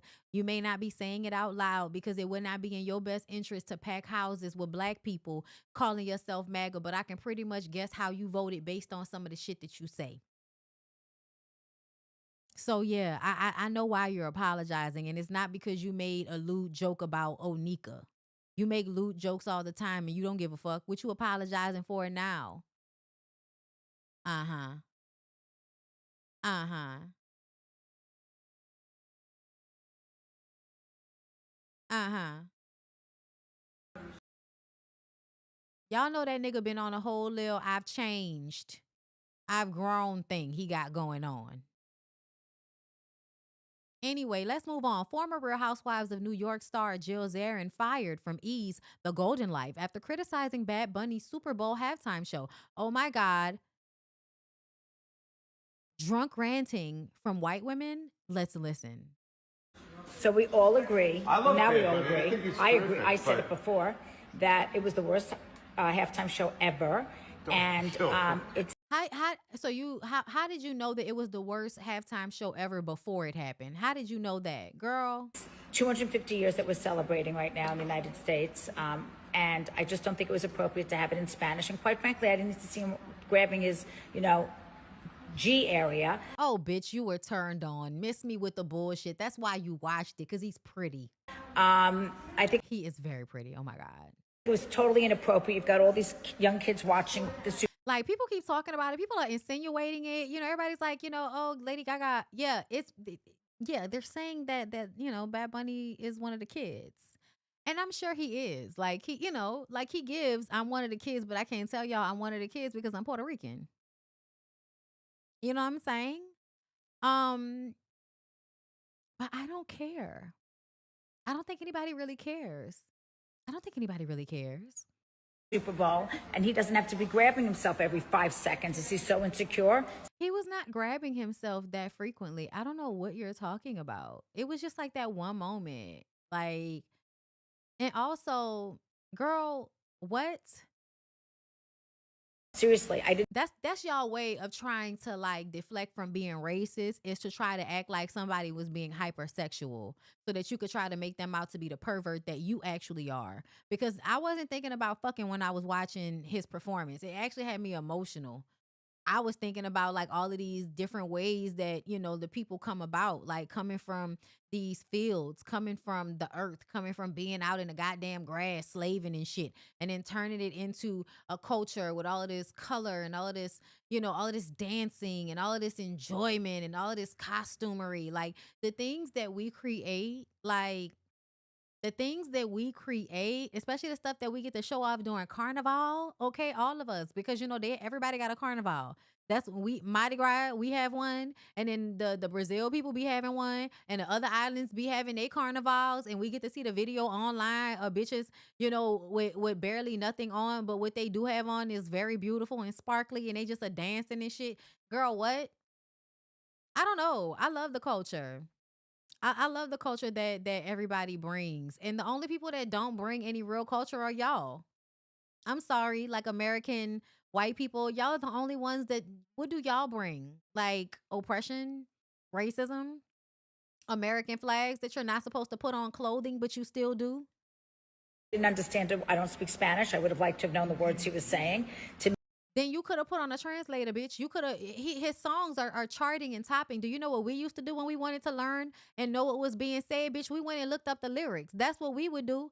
Girl, we did that for Bone Thugs and Harmony songs, and that shit is in English, and we still don't know what the fuck is going on. D'Angelo. So a bunch of people, we don't know the words, girl. We got to go look it up. Somebody said there's a Duran Bernard song that's just mostly gibberish. And there's a song by Teddy's Jam. There are no words. Aaron Hall is just riffing the entire song. You don't need to understand the words, bitch. Get into the vibe. Get into the vibe. To me, it looked like a political statement because there were literally no white people in the entire thing. I think it was a political statement. And yes, it's always a political statement, bitch. The Super Bowl is a political statement. That's why they advertise for armed forces on the commercials, bitch. Flying the planes over top and all of that shit. It's always been American propaganda down to the football game, girl. What are you talking about? It's always been political. Every inch of it has always been political. What are you talking about? Do you know the lobbying that has to happen in order for them motherfuckers to make billions of dollars off of y'all watching a game? Girl.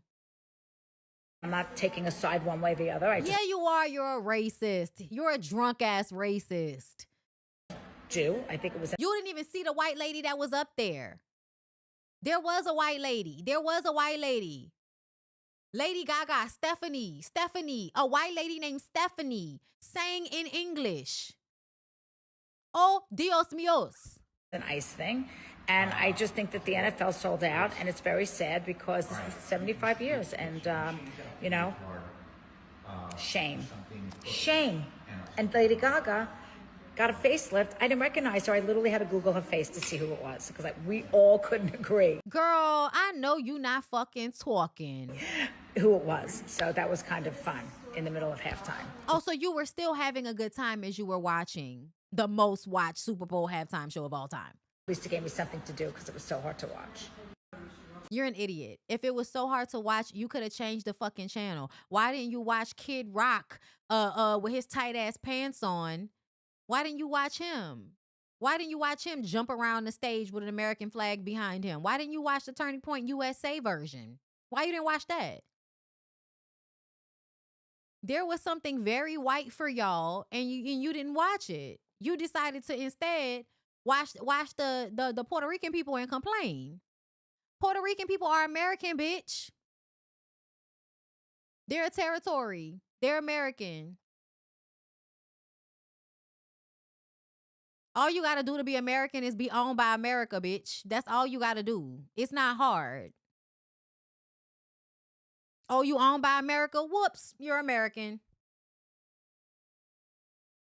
Speaking of the Super Bowl, there was a little bit more to the situation about Cardi B and Stephon Diggs. Just a little quick quip about it.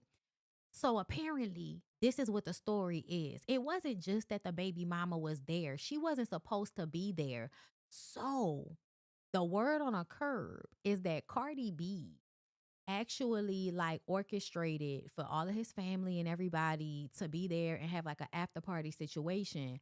But the baby mama and Pre both came instead of them not being there. Now, in my mind, that's what you get, because who told you was ever going to be special or the only one when you ain't never been the only one? See how that don't make sense? That's delusional. Now you weird. This is one of them times you can't blame the nigga. All of the women were always there. Oh, she's always leaking things to the blogs. So she's still one of the baby mamas. What that matter? She's still a baby mama. Why do y'all think that I'm not going to come to the fucking Super Bowl? Why you think I'm going to let his mama take my baby to the Super Bowl because you don't want me there when our baby's the same age? We both got his son, bitch. You got a son. I got a son. The fuck? What make you think you special? Because you Cardi B? That's why you special? Apparently not to these niggas. To these niggas, you just another baby mama.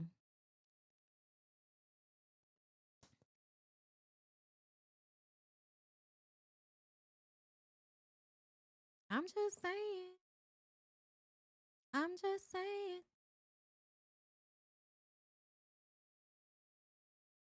I'm just saying.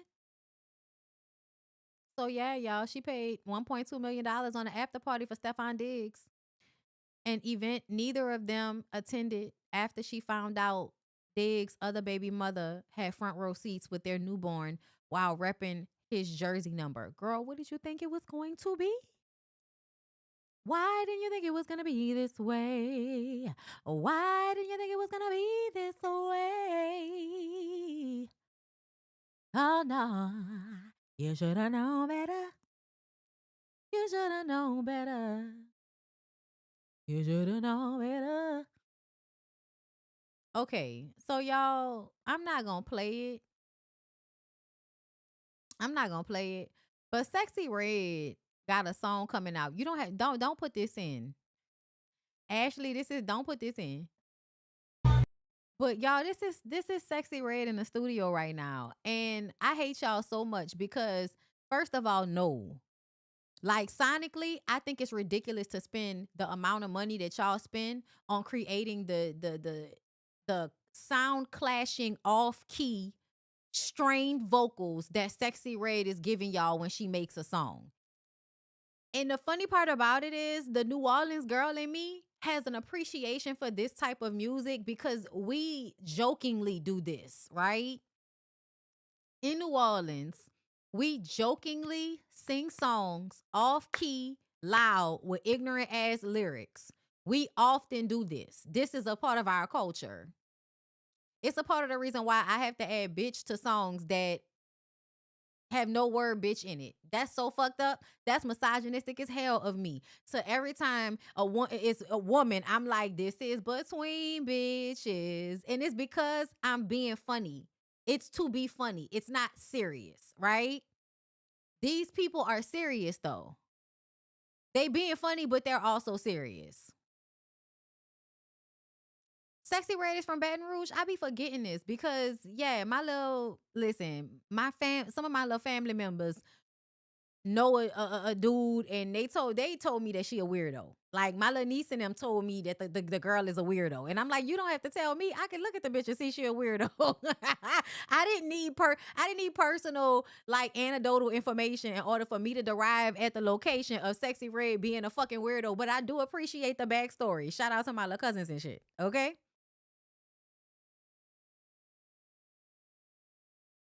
But this is where I feel like I gotta get off the train. Low key, I get it. I hate this duality in me. Cause low key, I get it. Right? I understand. Fucking Gemini, Libra, bitch. I get it.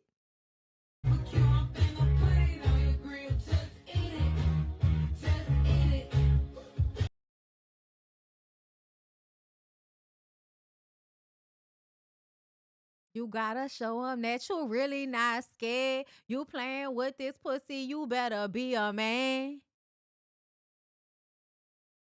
If you wanna play tough, better do what you can, boy, eat it. Cause you wanna be bad, eat it. Eat it. You know you wanna eat it, eat it. See what I'm saying? See what I'm saying?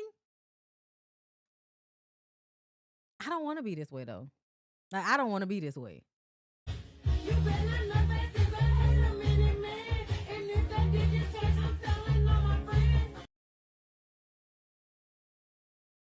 I hate it. I hate it. It's terrible. It's terrible. You know why? Because in New Orleans, we do shit like this for fun.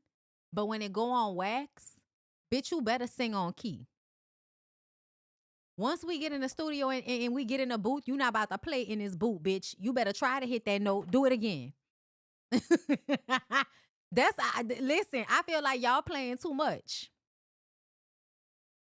Y'all playing too much. Once we get in the studio, once we get in the lab, once we paying to be here, bitch, you better try to hit that note. You better attempt to hit that note. We can take it down. But you, no.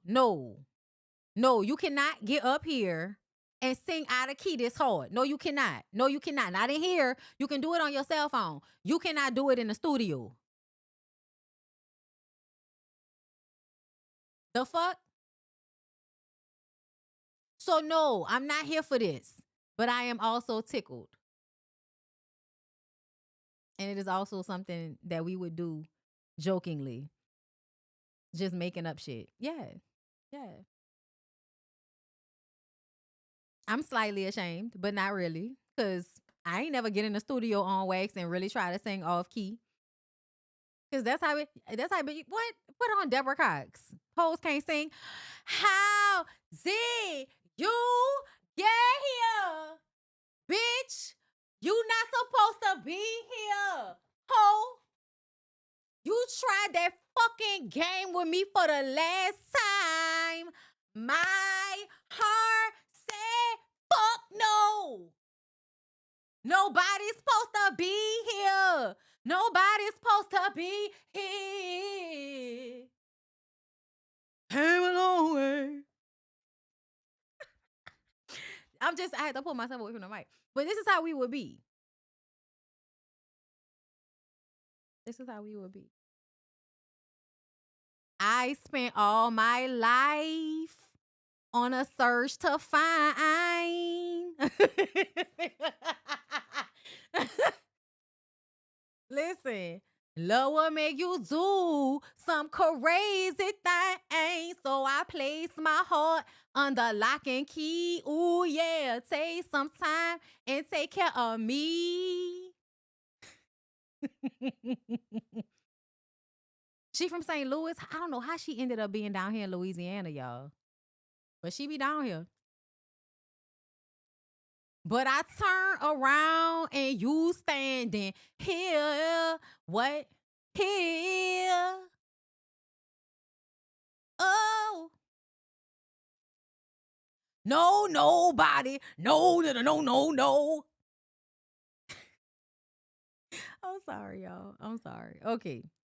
Serious topics. The lawyer who was caught using ChatGPT after referencing fake case now wants to withdraw from all federal cases over mental health issues, had sexual assault harassment cases against Diddy, Fat Joe, T.I., Tiny, and more. And this is Tyrone Blackburn. Now, we all at this point had arrived at the conclusion that Tyrone Blackburn don't know what he doing. It often gave hubris. It often gave, he don't know what he doing. He didn't go to the proper classes. I don't know how he got a license. We don't know what happened. The judge sanctioned him. What he said made no sense. He was doing real shady shit. Like, you know, just having people say shit out in court because it would be a part of the record, even though it wasn't, like, you know, truthful. Yeah, girl, we knew Tyrone Blackburn was lying about his credentials, but that did not mean that every person that he defended was a liar. Because I believe Tyrone Blackburn was defending that man that told y'all that Fat Joe was over there fucking them 15-year-old girls. And that story just quietly went away because I think sometimes it takes unscrupulous people to take the cases that go against celebrity unscrupulous people, right? Unscrupulous, right? That's a word. It fits.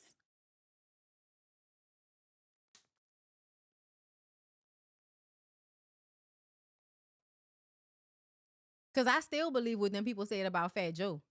I don't care. I don't care. I don't really like Fat Joe. And the way he draw his beard on and the way y'all niggas like young girls just as a whole, the way the black men in hip hop and all of that was trying to create their little version of Epstein, but the black version. And that's another fucking thing. Stop thinking because somebody wasn't in the Epstein files, that meant they wasn't a pedophile. Please fucking stop. Them people was racist. That's why. That's why you didn't see niggas over there that often. That don't mean niggas wasn't over here being pedophiles. It just means that the racist white people didn't want a pedophile with them. That's all it mean, girl. But we glad, Tyrone. Let somebody who actually is going to take on cases that are real, that are not going to put distrust in the system against these people that very much have probably done shit to be sued about. Please understand, when girls is drinking and drugged and all of that type of stuff, which is allegedly the case in most of these situations, a lot of things aren't remembered accurately. Doesn't mean it's a lie. And at this point, where there's smoke, there's fire. And the truth of the matter is, the way T.I. and Tiny used to be getting down back in the early 2000s when they was getting caught with drugs and shit, like they didn't have a whole bunch of kids at their house. The way Tiny was over there catching cases for T.I., like they ain't had like 3, 4, 5 kids at the house. Just real irresponsible behavior. Yeah, girl. It's giving y'all could have had some parties where some shit could have went down that maybe y'all didn't intend to go down. Maybe y'all intended for everybody that was there to, you know, be consenting. But once everybody start doing all of that shit, and now you got a weird ass nigga that's a security guard and wants to take advantage of a situation where a lady didn't want to fuck him. She wanted to fuck you and Tiny. Now she got a finger in her pussy and we trying to figure out what's going on. Or was it a toe? Whatever them people said. And I believe whatever y'all said about Diddy. So yeah, there's that on that. Tyrone Blackburn and stop being a lawyer for a little while because y'all stressing him out. Okay, and then second to last, y'all, we almost out of here. Todd Tucker slams Kandi Burruss in divorce court. Claims she made travel and scheduling decisions regarding their children without consulting him. Girl, that's why you don't marry these niggas, because as soon as y'all going through a breakup, they act like a bitch ass nigga. Ugh. Ugh.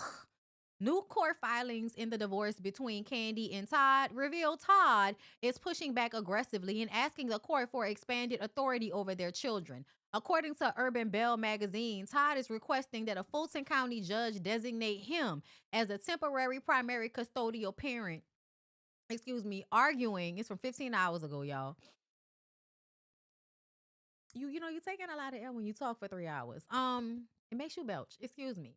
Arguing he has been the children's main caregiver while Candy has worked out of state. He claims responsibility for daily routine, schooling, supervision, and transportation, and disputes assertions that he has intervened with Candy's parenting time.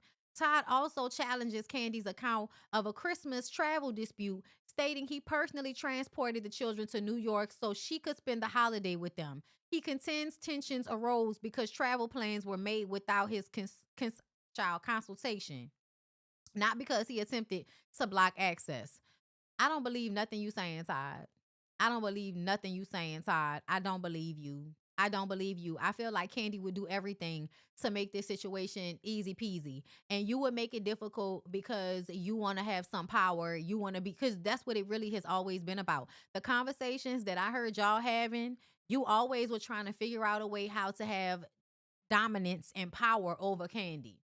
And this is the perfect way to do that. To me, this might have been the end game.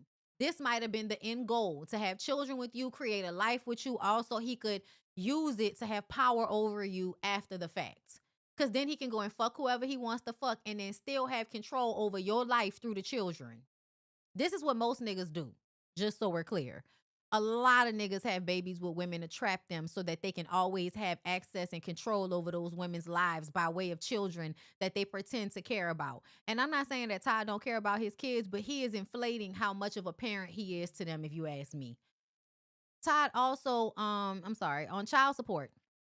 Todd denies neglecting financial responsibilities, saying expenses were divided by mutual agreement and noting the couple shared property holdings. He maintains the court intervention is only necessary due to unresolved scheduling disagreements. I don't believe nothing Todd is saying. It seems very, very acrimonious. It seems problematic. Seem like you acting like a hating ass bitch side. It's upsetting. It's sad, but that's how these niggas be. And lastly, speaking of how these niggas be, let's talk about how these bitches be.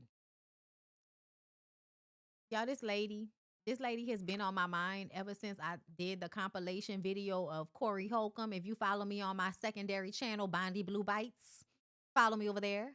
I'll be posting that video in whole. If I haven't already, I think I did already. I just have another one to post from last week. But yeah, we up to date on BondyBlue Bites. So go over there, girl. And I'm posting my current lives. So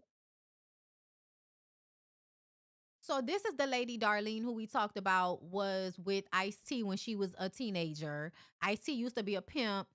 She has been on Corey Holcomb's podcast. Hold up, let me go to her page because she popped up on my timeline. I was like, oh, there you go. So this is her and him. This is from January 25th.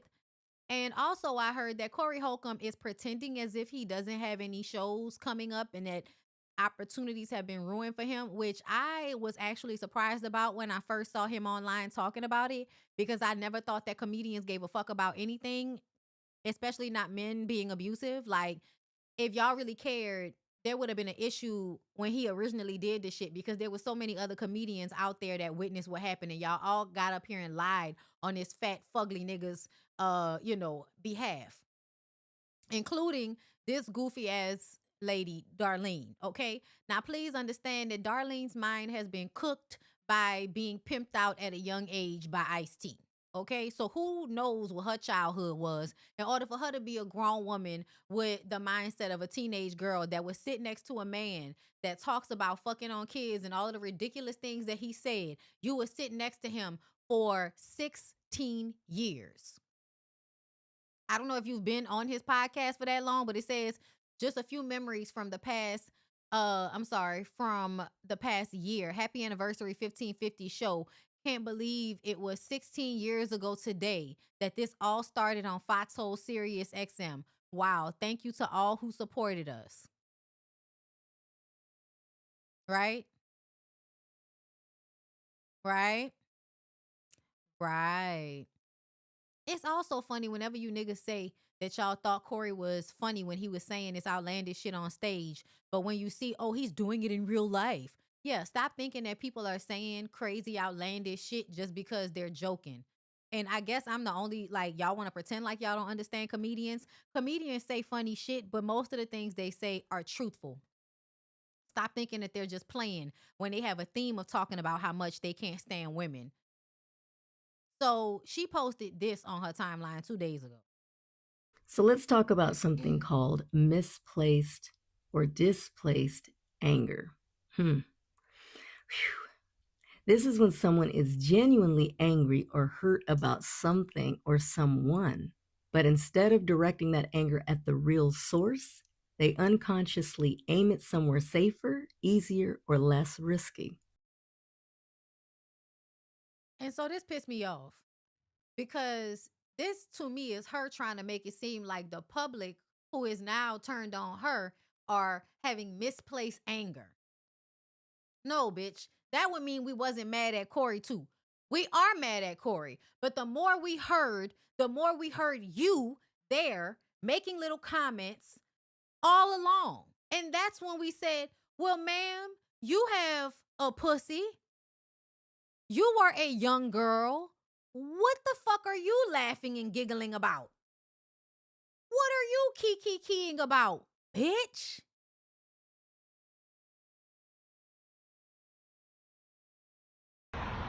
Okay, so hold up. I won't read what it said. So no joke at all about this. And after the big game today, I hope that those who may be disappointed if their team doesn't win, that they gather themselves together before they react. Just saying. Girl, what? Very interesting, though, how the universe works. I recorded this earlier in January along with a much longer, more in-depth version of Misguided Displaced Anger over on my YouTube channel. Please check it out. Yeah, no, I'm okay. I'm all right. Let's see. What does it say? Yeah, it's time. This is from a day ago. It's time of the year again. Highest peak activity where they become more territorial. I'm sorry, what? Coyote mating season. Oh, okay. So after everything that went on, you on your page talking about coyotes and shit. Uh-huh. Yeah, this is given. Yeah, this what she used to look like. This is what I was doing on this day 34 years ago. And that was 11 weeks ago. So your preference. Ooh, Lord. Y'all preferences. Remind me of all of them, Asian looking ladies that Diddy went over there and fuck with, used them as toilet tissue and all of that. Oh, you know what? That's not the only thing. But yeah, that lady pissed me off. She annoyed me. Take some accountability. It's not misplaced. You play a part when you sit next to a person like that and you don't check them and you stay working for them because you just want to have a job. Just saying. Damn. I forgot just that quick. It was something that I think I wanted to pull up. Talking about Kanye. I didn't save it. So there was a post of somebody talking about, and because I remember telling y'all that I'm tired of y'all acting like Kanye was telling y'all some shit. Oh, he was telling us, he was telling us about them. He was trying to warn us about them, you guys. And I just kind of feel like that's bullshit. I feel like when y'all say that, it's as if y'all, oh, I did save it. Girl, I saved a whole bunch of other shit that didn't refresh. That's interesting. It's this video right here. Kanye actually predicted all the Jeffrey Epstein Island goers in a music video long ass time ago. All of them? He was trying to warn us. So you see that? Is being dragged. Who is that? Being dragged by his legs. Okay. Immediately depicting Hollywood, right? Looks like Marilyn Monroe. Closes up. All the stars. And who is on the wall? Who's that? Donald Trump, Jay-Z, P. Diddy, Bill Gates. Why those? Dame Dash. That's Dame Dash. Specifically, and this is around the time people were going to the island. Know some niggas that went to that island. Why the fuck would you go to that island? So this has been going on for a minute then. Is that why they tried to crucify Kanye before? They kind of wanted to put the media against him. They want to make him sound crazy. The whole time he's the one trying to give the message. So much. It's a party tonight, and oh, she's so excited. This annoys me to no end. It annoys me so much because it feels like y'all always want to make a savior out of somebody that's telling you what's going on. It doesn't mean that they're not eventually going to participate. And the reason why I say that is because what we found out is that Diddy and Kanye shared women. I don't feel like 50 Cent baby mama is the only one. She's not the only one that Diddy and Kanye shared. And based on the way Kanye moves with Bianca Censori, it is still very much a situation where he wants to dominate and control her. He also has been accused of assault and playing pornographic videos during business meetings. He's also been accused of having inappropriate relationships with his assistant. So it's really annoying to me when y'all are consistently trying to act as if, oh, the media wants you to hate Kanye. No, Kanye has done a great job of helping us hate him over the years. He's done a great job at it all on his own. And I don't hate the brother, but I don't give a fuck either. And him being a great musician is not going to change the things that he has said, the effect he has had on popular culture, and the effect that his music and his mentality has had on black men that are my age. Some of them don't even realize that they're incels because they get coochie from black women because black women are not the, like, girl, black women are fucking these niggas. But a lot of men, a lot of black men that really have no reason to act like an incel, they do. Because an incel is supposed to be somebody that's involuntarily not getting coochie. But there is a mindset that incels have that I notice in black men. And black men are getting coochie. Very confusing. Why are you this upset? Kanye is a part of the reason why my generation of young black men, just like Drake is another one, Future, the music that they recited to y'all, the lyrics that y'all repeated over and over again, if you think that that did not frame and shape the way you view women, you're stupid. So Kanye is officially heading back to Europe, marking a major milestone in his live performance comeback after more than a decade away from away from the continent. Meaning that y'all know he has not really been allowed to tour, and he can't tour in America now because of all of the fucked up things he's been saying about Jewish people. And there is some truth to the fact that Jewish people own shit. So, yeah.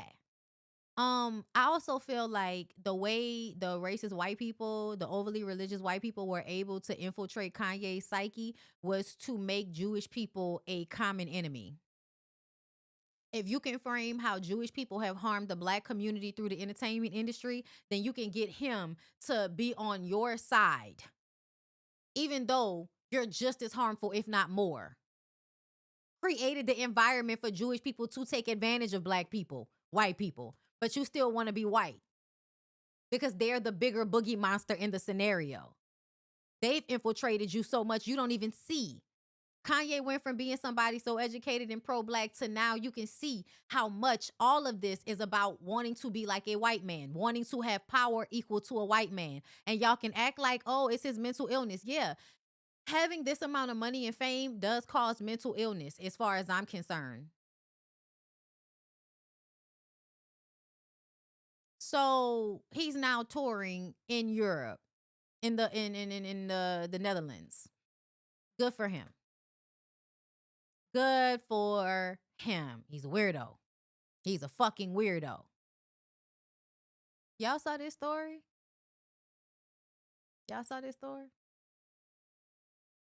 Y'all, 23-year-old woman fatally shot by her father while on holiday in Texas during argument about Donald Trump. Y'all, this story was so crazy to me, and I wasn't even going to talk about it. But the thing that pissed me off is the fact that that man shot his daughter in the chest after an argument over Trump.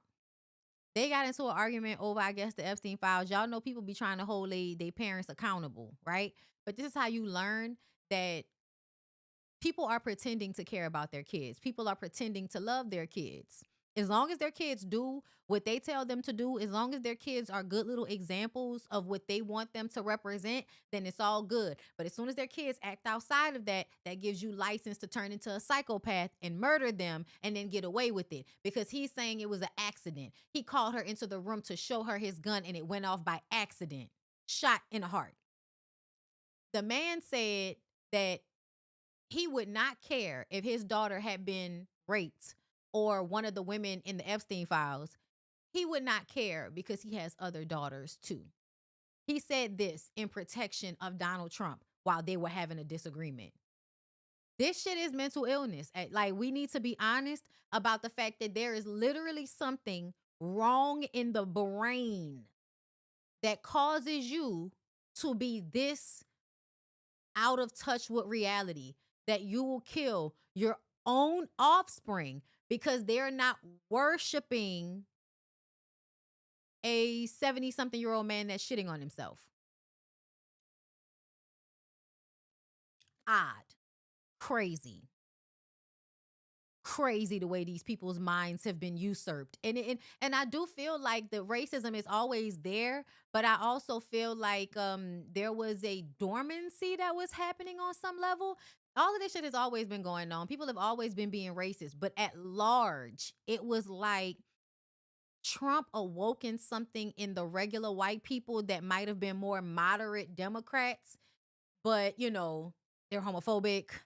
They think that, you know, all of their shame and guilt can wrap them in Jesus, and then they should be spreading that to everybody else as a way of trying to, I think a lot of people, like, you're trying to get other people involved in your religion because you think it's going to absolve you of your shame and your guilt. The more people you bring to Jesus, the more, the more Jesus forgives you for all the nasty, fucked up shit that you've done. And the more fucked up shit that you've done that you know you've done adds to that pot, right? So now you always have to be doing shit to offset for the things you feel shame and guilt about.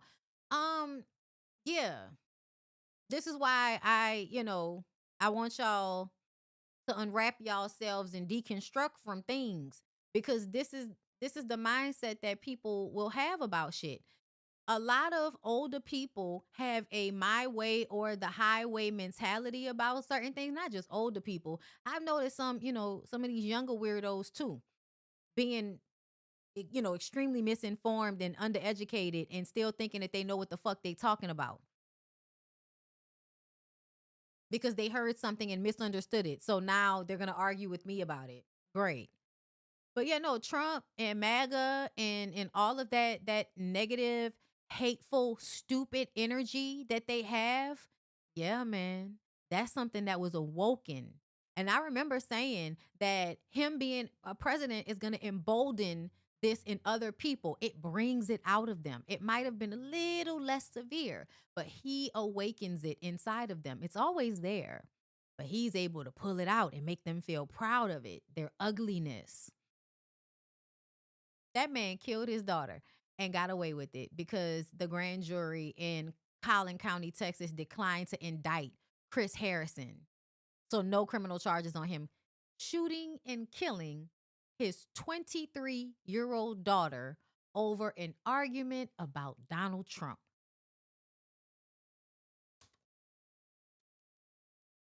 Poor girl.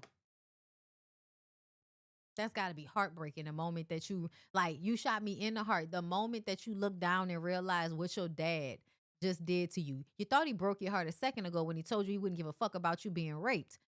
Now that he shot you in the heart, does it solidify? And the reason why I say this is because y'all often feel like white people are living some life that is escaping black people. Like, y'all really think because white people have money and their dads have these businesses that they're living some soft lifestyle. Always assuming. I was listening to Funky Dineva talk about being a rich white woman and how the idea is that to be a rich white woman is to not have any care in the world. And why would I be upset about what's going on at the Super Bowl if I can be in my house looking at all of my wonderful, nice things? I could be, you know why? Because to have it is to not appreciate it at some point. You have to be a person that has either been taught to value what you have or to have an understanding that you can lose it and to have an appreciation for it because you know that you didn't always have it or you could lose it. So to have like a real, not just an appreciation, but a gratefulness for the things that you experience at that level. people that have been in it or feel like they're deserving of it or feel like it's owed to them, they do not appreciate it in the same way, so it doesn't have the same value. You view being a rich white woman from the scope of being a black gay man. And I would joke about this too, y'all, but I really do recognize that white women do not have a soft life.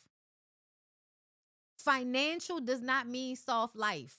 Because if I have to deal with a man that's always fucking with me mentally, if I have to deal with a man that's always talking down on me, if I have to deal with a father that assaults me, if I have to deal with a father that, you know, is always imparting puritanical mindsets on me, y'all forget a lot of these niggas are fucking their daughters. So you know, like a lot of young, you know, I mean, not young, but a lot of white people, a lot of white families deal with with all of this shit.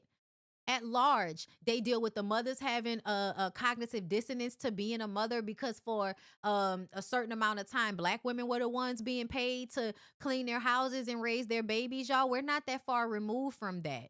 A lot of white women don't really have mothering down the way black women do because they didn't even have to mother their own children at one point. And that is passed down. Then you deal with the fact that men in general have always had, you know, a problem with fucking their kids. That's why Sigmund Freud lied and told y'all that, you know, it's actually the daughters, the kids having fantasies about their parents. That's a fucking lie. Kids aren't having fantasies about their parents. Their parents are pedophiles at large. At large. And it's because it's all over the place. This sticking to youth, this feeling like youth is more valuable than aging and all of that. Like, girl, all of these things. All of these things. But I could absolutely look at this man and tell you he was probably mean to them. He was probably cold to them. Probably had very high standards. Probably wasn't emotionally available. Like, I don't, you know, I just often hear black people having conversations about white people that tell me they ain't never met no white people. You ain't never had no white friends, huh? I had white friends, so I know. Like, they don't have like these, y'all think having money means people be having these like perfect cushy lives.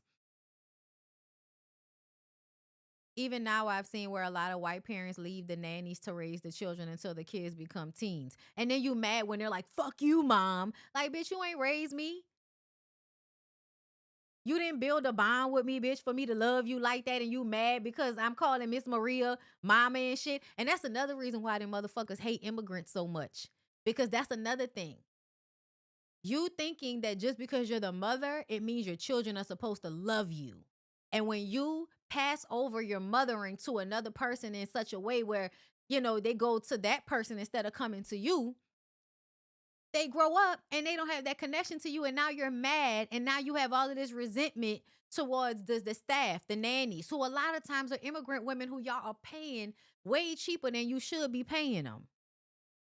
And don't even get me started on how I know y'all pick a lot of those immigrant, you know, middle-aged to elder women because y'all don't want to get them young white nannies that cost more money and are more likely to fuck your husband in your house. Listen, everything has its set of struggles, y'all. Everything has its share of struggles. And I will never, ever forget about the fact that as much as y'all think white women are having some soft life sitting next to a man with a bunch of money, always remember that man is probably a psychopath and you can't escape. You cannot escape the pain of being in a romantic relationship, a familial relationship with somebody that's a fucking psychopath. You cannot escape that, girl. I'm just saying. And another thing is that, you know, from what I hear from the white women on TikTok, a lot of their existence is not even being able to be a person, always being an extension of this man in a way that is soul crushing from a very early age. I'm just saying. And lastly, because I'm about to go eat, because I want these tacos again. Cardi B is launching her own hair care line. And honestly, I got the feeling that this might be Fenty-like for her. If that's the case, that would be excellent because y'all know it's very hard to perform and sing and dance and rap and make money, and that's hard. And eventually people don't want to do that anymore, right? So a hairline would be ideal. And honestly, I feel like this is something she's probably been planning for a long time because, sporadically we've seen her hair growth and, because she has very, very beautiful hair, but she also has very thick, coarse hair. And for a Latina, that is, I'm sure, a sore spot growing up and having the kinky hair. I'm sure your mama told you that she hated combing your hair in comparison to Hennessy's because you got the kinky hair. I'm sure she grew up hearing that because I don't doubt how Latina people be having all of the colorism issues in their families, right? I have not watched The Housemaid because I did not want to support that weird ass girl, Sydney Sweeney. And then I also heard that it was different from the book in certain ways, that it just didn't work. So that made me feel like I didn't have to watch it. But I do feel like I need to go ahead and watch it because I've read a lot of her books. I love her. I love the author. Okay, Frida McFadden, bitch. What? Love me some Frida McFadden, bitch. Okay, she probably like you can't love people too much though because I really used to love Agatha Christie, and then you found out that and then there were none used to be 10 little niggas or some shit. Okay, your favorite book, bitch, your favorite book from Agatha Christie turns out to be some very, very anti-black shit. Okay, very heartbreaking to find out you grew up reading Agatha Christie and finding out how racist she was. And Frida McFadden sounds like an Irish name, and we know how they don't like the Negroes. Okay, I'm not trying to put that on everybody, but stereotypically the Irish people, that's the police department. Okay, that's your overseers. Okay, that's your people that treated you bad because if it wasn't you, it was gonna be they ass. The history of Jamaica. The Irish. But anyway, I'm sorry. Back to I go on tangents, girl.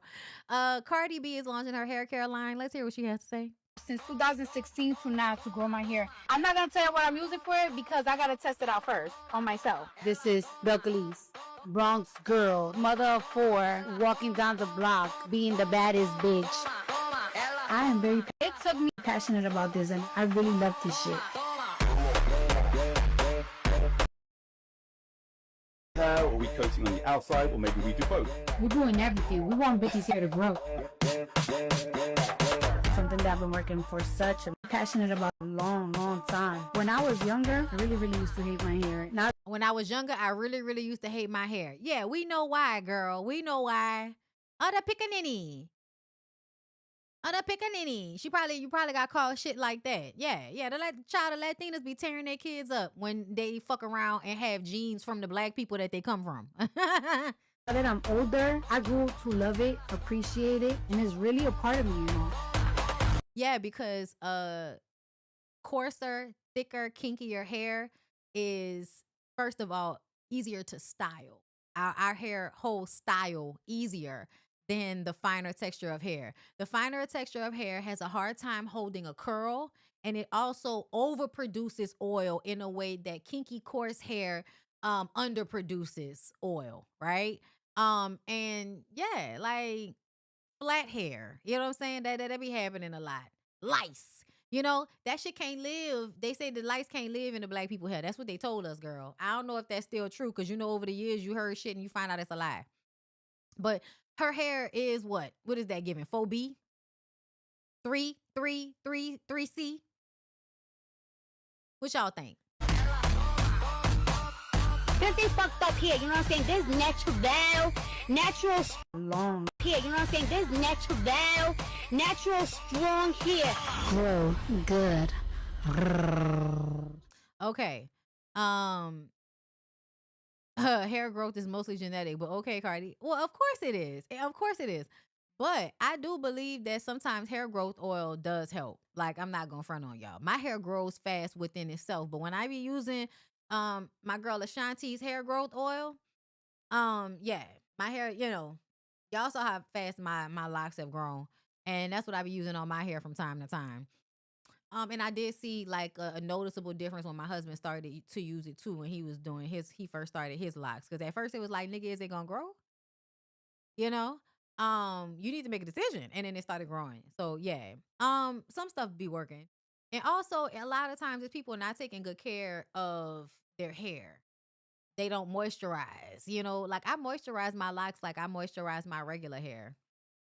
You know, like I just washed my hair yesterday. I wash a couple of times. I deep condition my hair with more than one deep conditioner usually. Then after that, when I get out the shower, I put actual like moisture, like cream moisturizer on my scalp and all through my hair and squeeze it. Then I put oil on top of that, girl. Yeah, you know what I'm saying? You gotta do stuff. You ain't just be out here like leaving your hair to the wind, because then you gonna have boneless locks. They just be, you know.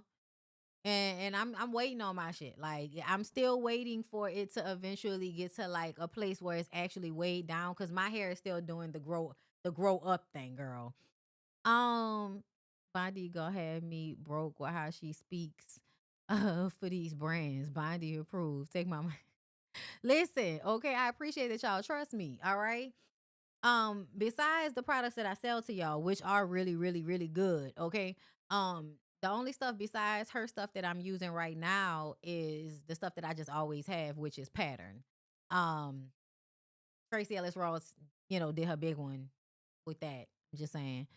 So you know, I think that Cardi B might actually have something good though, y'all. I think she might have something that actually might be a good product. You know, like I don't know. I feel like her hair is definitely something. Like I feel like when she was before she got big, her hair wasn't long like that. Her hair looked like it was broke off and fucked up, girl. She to me, she used to look like she had hair like Clarissa Shields. Like, you know what I'm saying? Like it looked broke off or something. Like her hair wasn't popping like that. You know what I'm saying? Her hair was not popping like that. So yeah, it is definitely has grown, and I think that, you know, having money and people that actually know how to take care of your hair, because she probably was getting them fucking blowouts, burning off all her fucking hair. Because y'all know, you know, the Dominicans, and you know they love them a blowout, and if they don't know what they doing, they'll blow that shit right the fuck off. Okay, and a lot of times they don't take care of hair that is more coarse, well, because they don't care about it, and that also comes from the colorism, from the, you know, featureism, texturism, and all of that bullshit y'all be on. Let me see. I am Diva Nicole. Thank you for the super chat. Hair growth is genetic, but length retention is not. Retention comes from the hair care. Most people have a problem with length retention. That's what I think.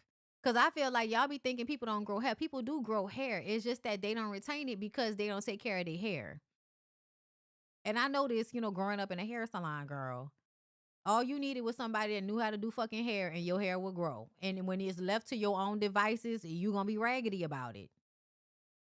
That's why women used to have really, you know, my mama's hair salon feels like silk. My mama like prided herself on not doing hard hairstyles, on your hair growing. Like even if you know, you getting relaxers and shit, but she not over relaxing. You get a relaxer every, you know, once a month or twice a month, depending on how you want it, right? But my mama was already one of those people that was like very good about the health of your hair and making sure that your hair was soft and moisturized and all of that type of shit. So, you know, I just naturally have always been good about, ever since I got out of like high school, making sure that my hair was good, because they didn't have the products and we didn't know what to do. When I first went natural in 2004 and cut all my hair off, and you know, one of my girlfriends at one time was making fun of me and told me that my hair was like carpet, and that really hurt my feelings. And so I was just like, well, you know, I'm trying to go natural. I don't want to keep perming my hair like you be perming yours all the time, bitch. Okay, like stems. Anyway, Honeybee Fly, thank you for the super chat. Join late. Are you related to actress Phyllis Montana LeBlanc? Yes, she is my cousin. I loved her in the show Treme. Yes, we are related. Let's see. Jay Jersey, thank you for the super chat. My dad died at 53 years old in 1991. I was 17. I will turn 53 years old this August. My dad was so young. Yeah, man. Sorry to hear about that. Condolences. It always hurts. Very happy Mondays. Thank you for the super chat. But I turned around and you're standing here. Oh my my God. Material Girl, Cody, thank you for the super chat. Have you done a read along for the Virginia Guthrie book? She was an Epstein victim, and her book is just as heartbreaking as Rashonda's book. It's sick how our government's protecting these people. No, I haven't, but I'm about to add it to my list because we're going to finish Rashonda's book. And I do want to add something, I feel like we need to break up the sad shit. So I am going to add something, maybe entertaining. Like maybe we'll do a Frida McFadden book reading since I was just talking about her, or somebody else, but something that's like not so real world depressing. But let me put this book in so I don't forget. Virginia Guthrie. Oh, you know who else book I want to read? Your girl who wrote that book, I Hate My Mom, or I'm Glad My Mom's Dead.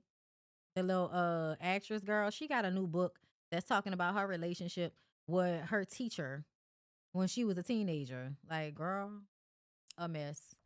Anyway, thank you for the super chat, girl. It's on my list now. All right, I think that's all of the super chats. Thank y'all so much for joining me today. 3 hours and 31 minutes, 1,300 people in the room. Thank you. I appreciate y'all. Once again, don't forget, February 28th is the last day to sign up for our Thailand trip. Okay, we are going through the Thailand New Year. It's going to be so fun. It's a group trip. Men and women can come. Sign up, Reset by Design Wellness. The link is down below in the description box. If you want to come to one of the women's only retreats, we are going to Mauritius in September. So, yeah. Love you guys. Hope y'all have a good rest of y'all day. And I will see y'all later. Bye.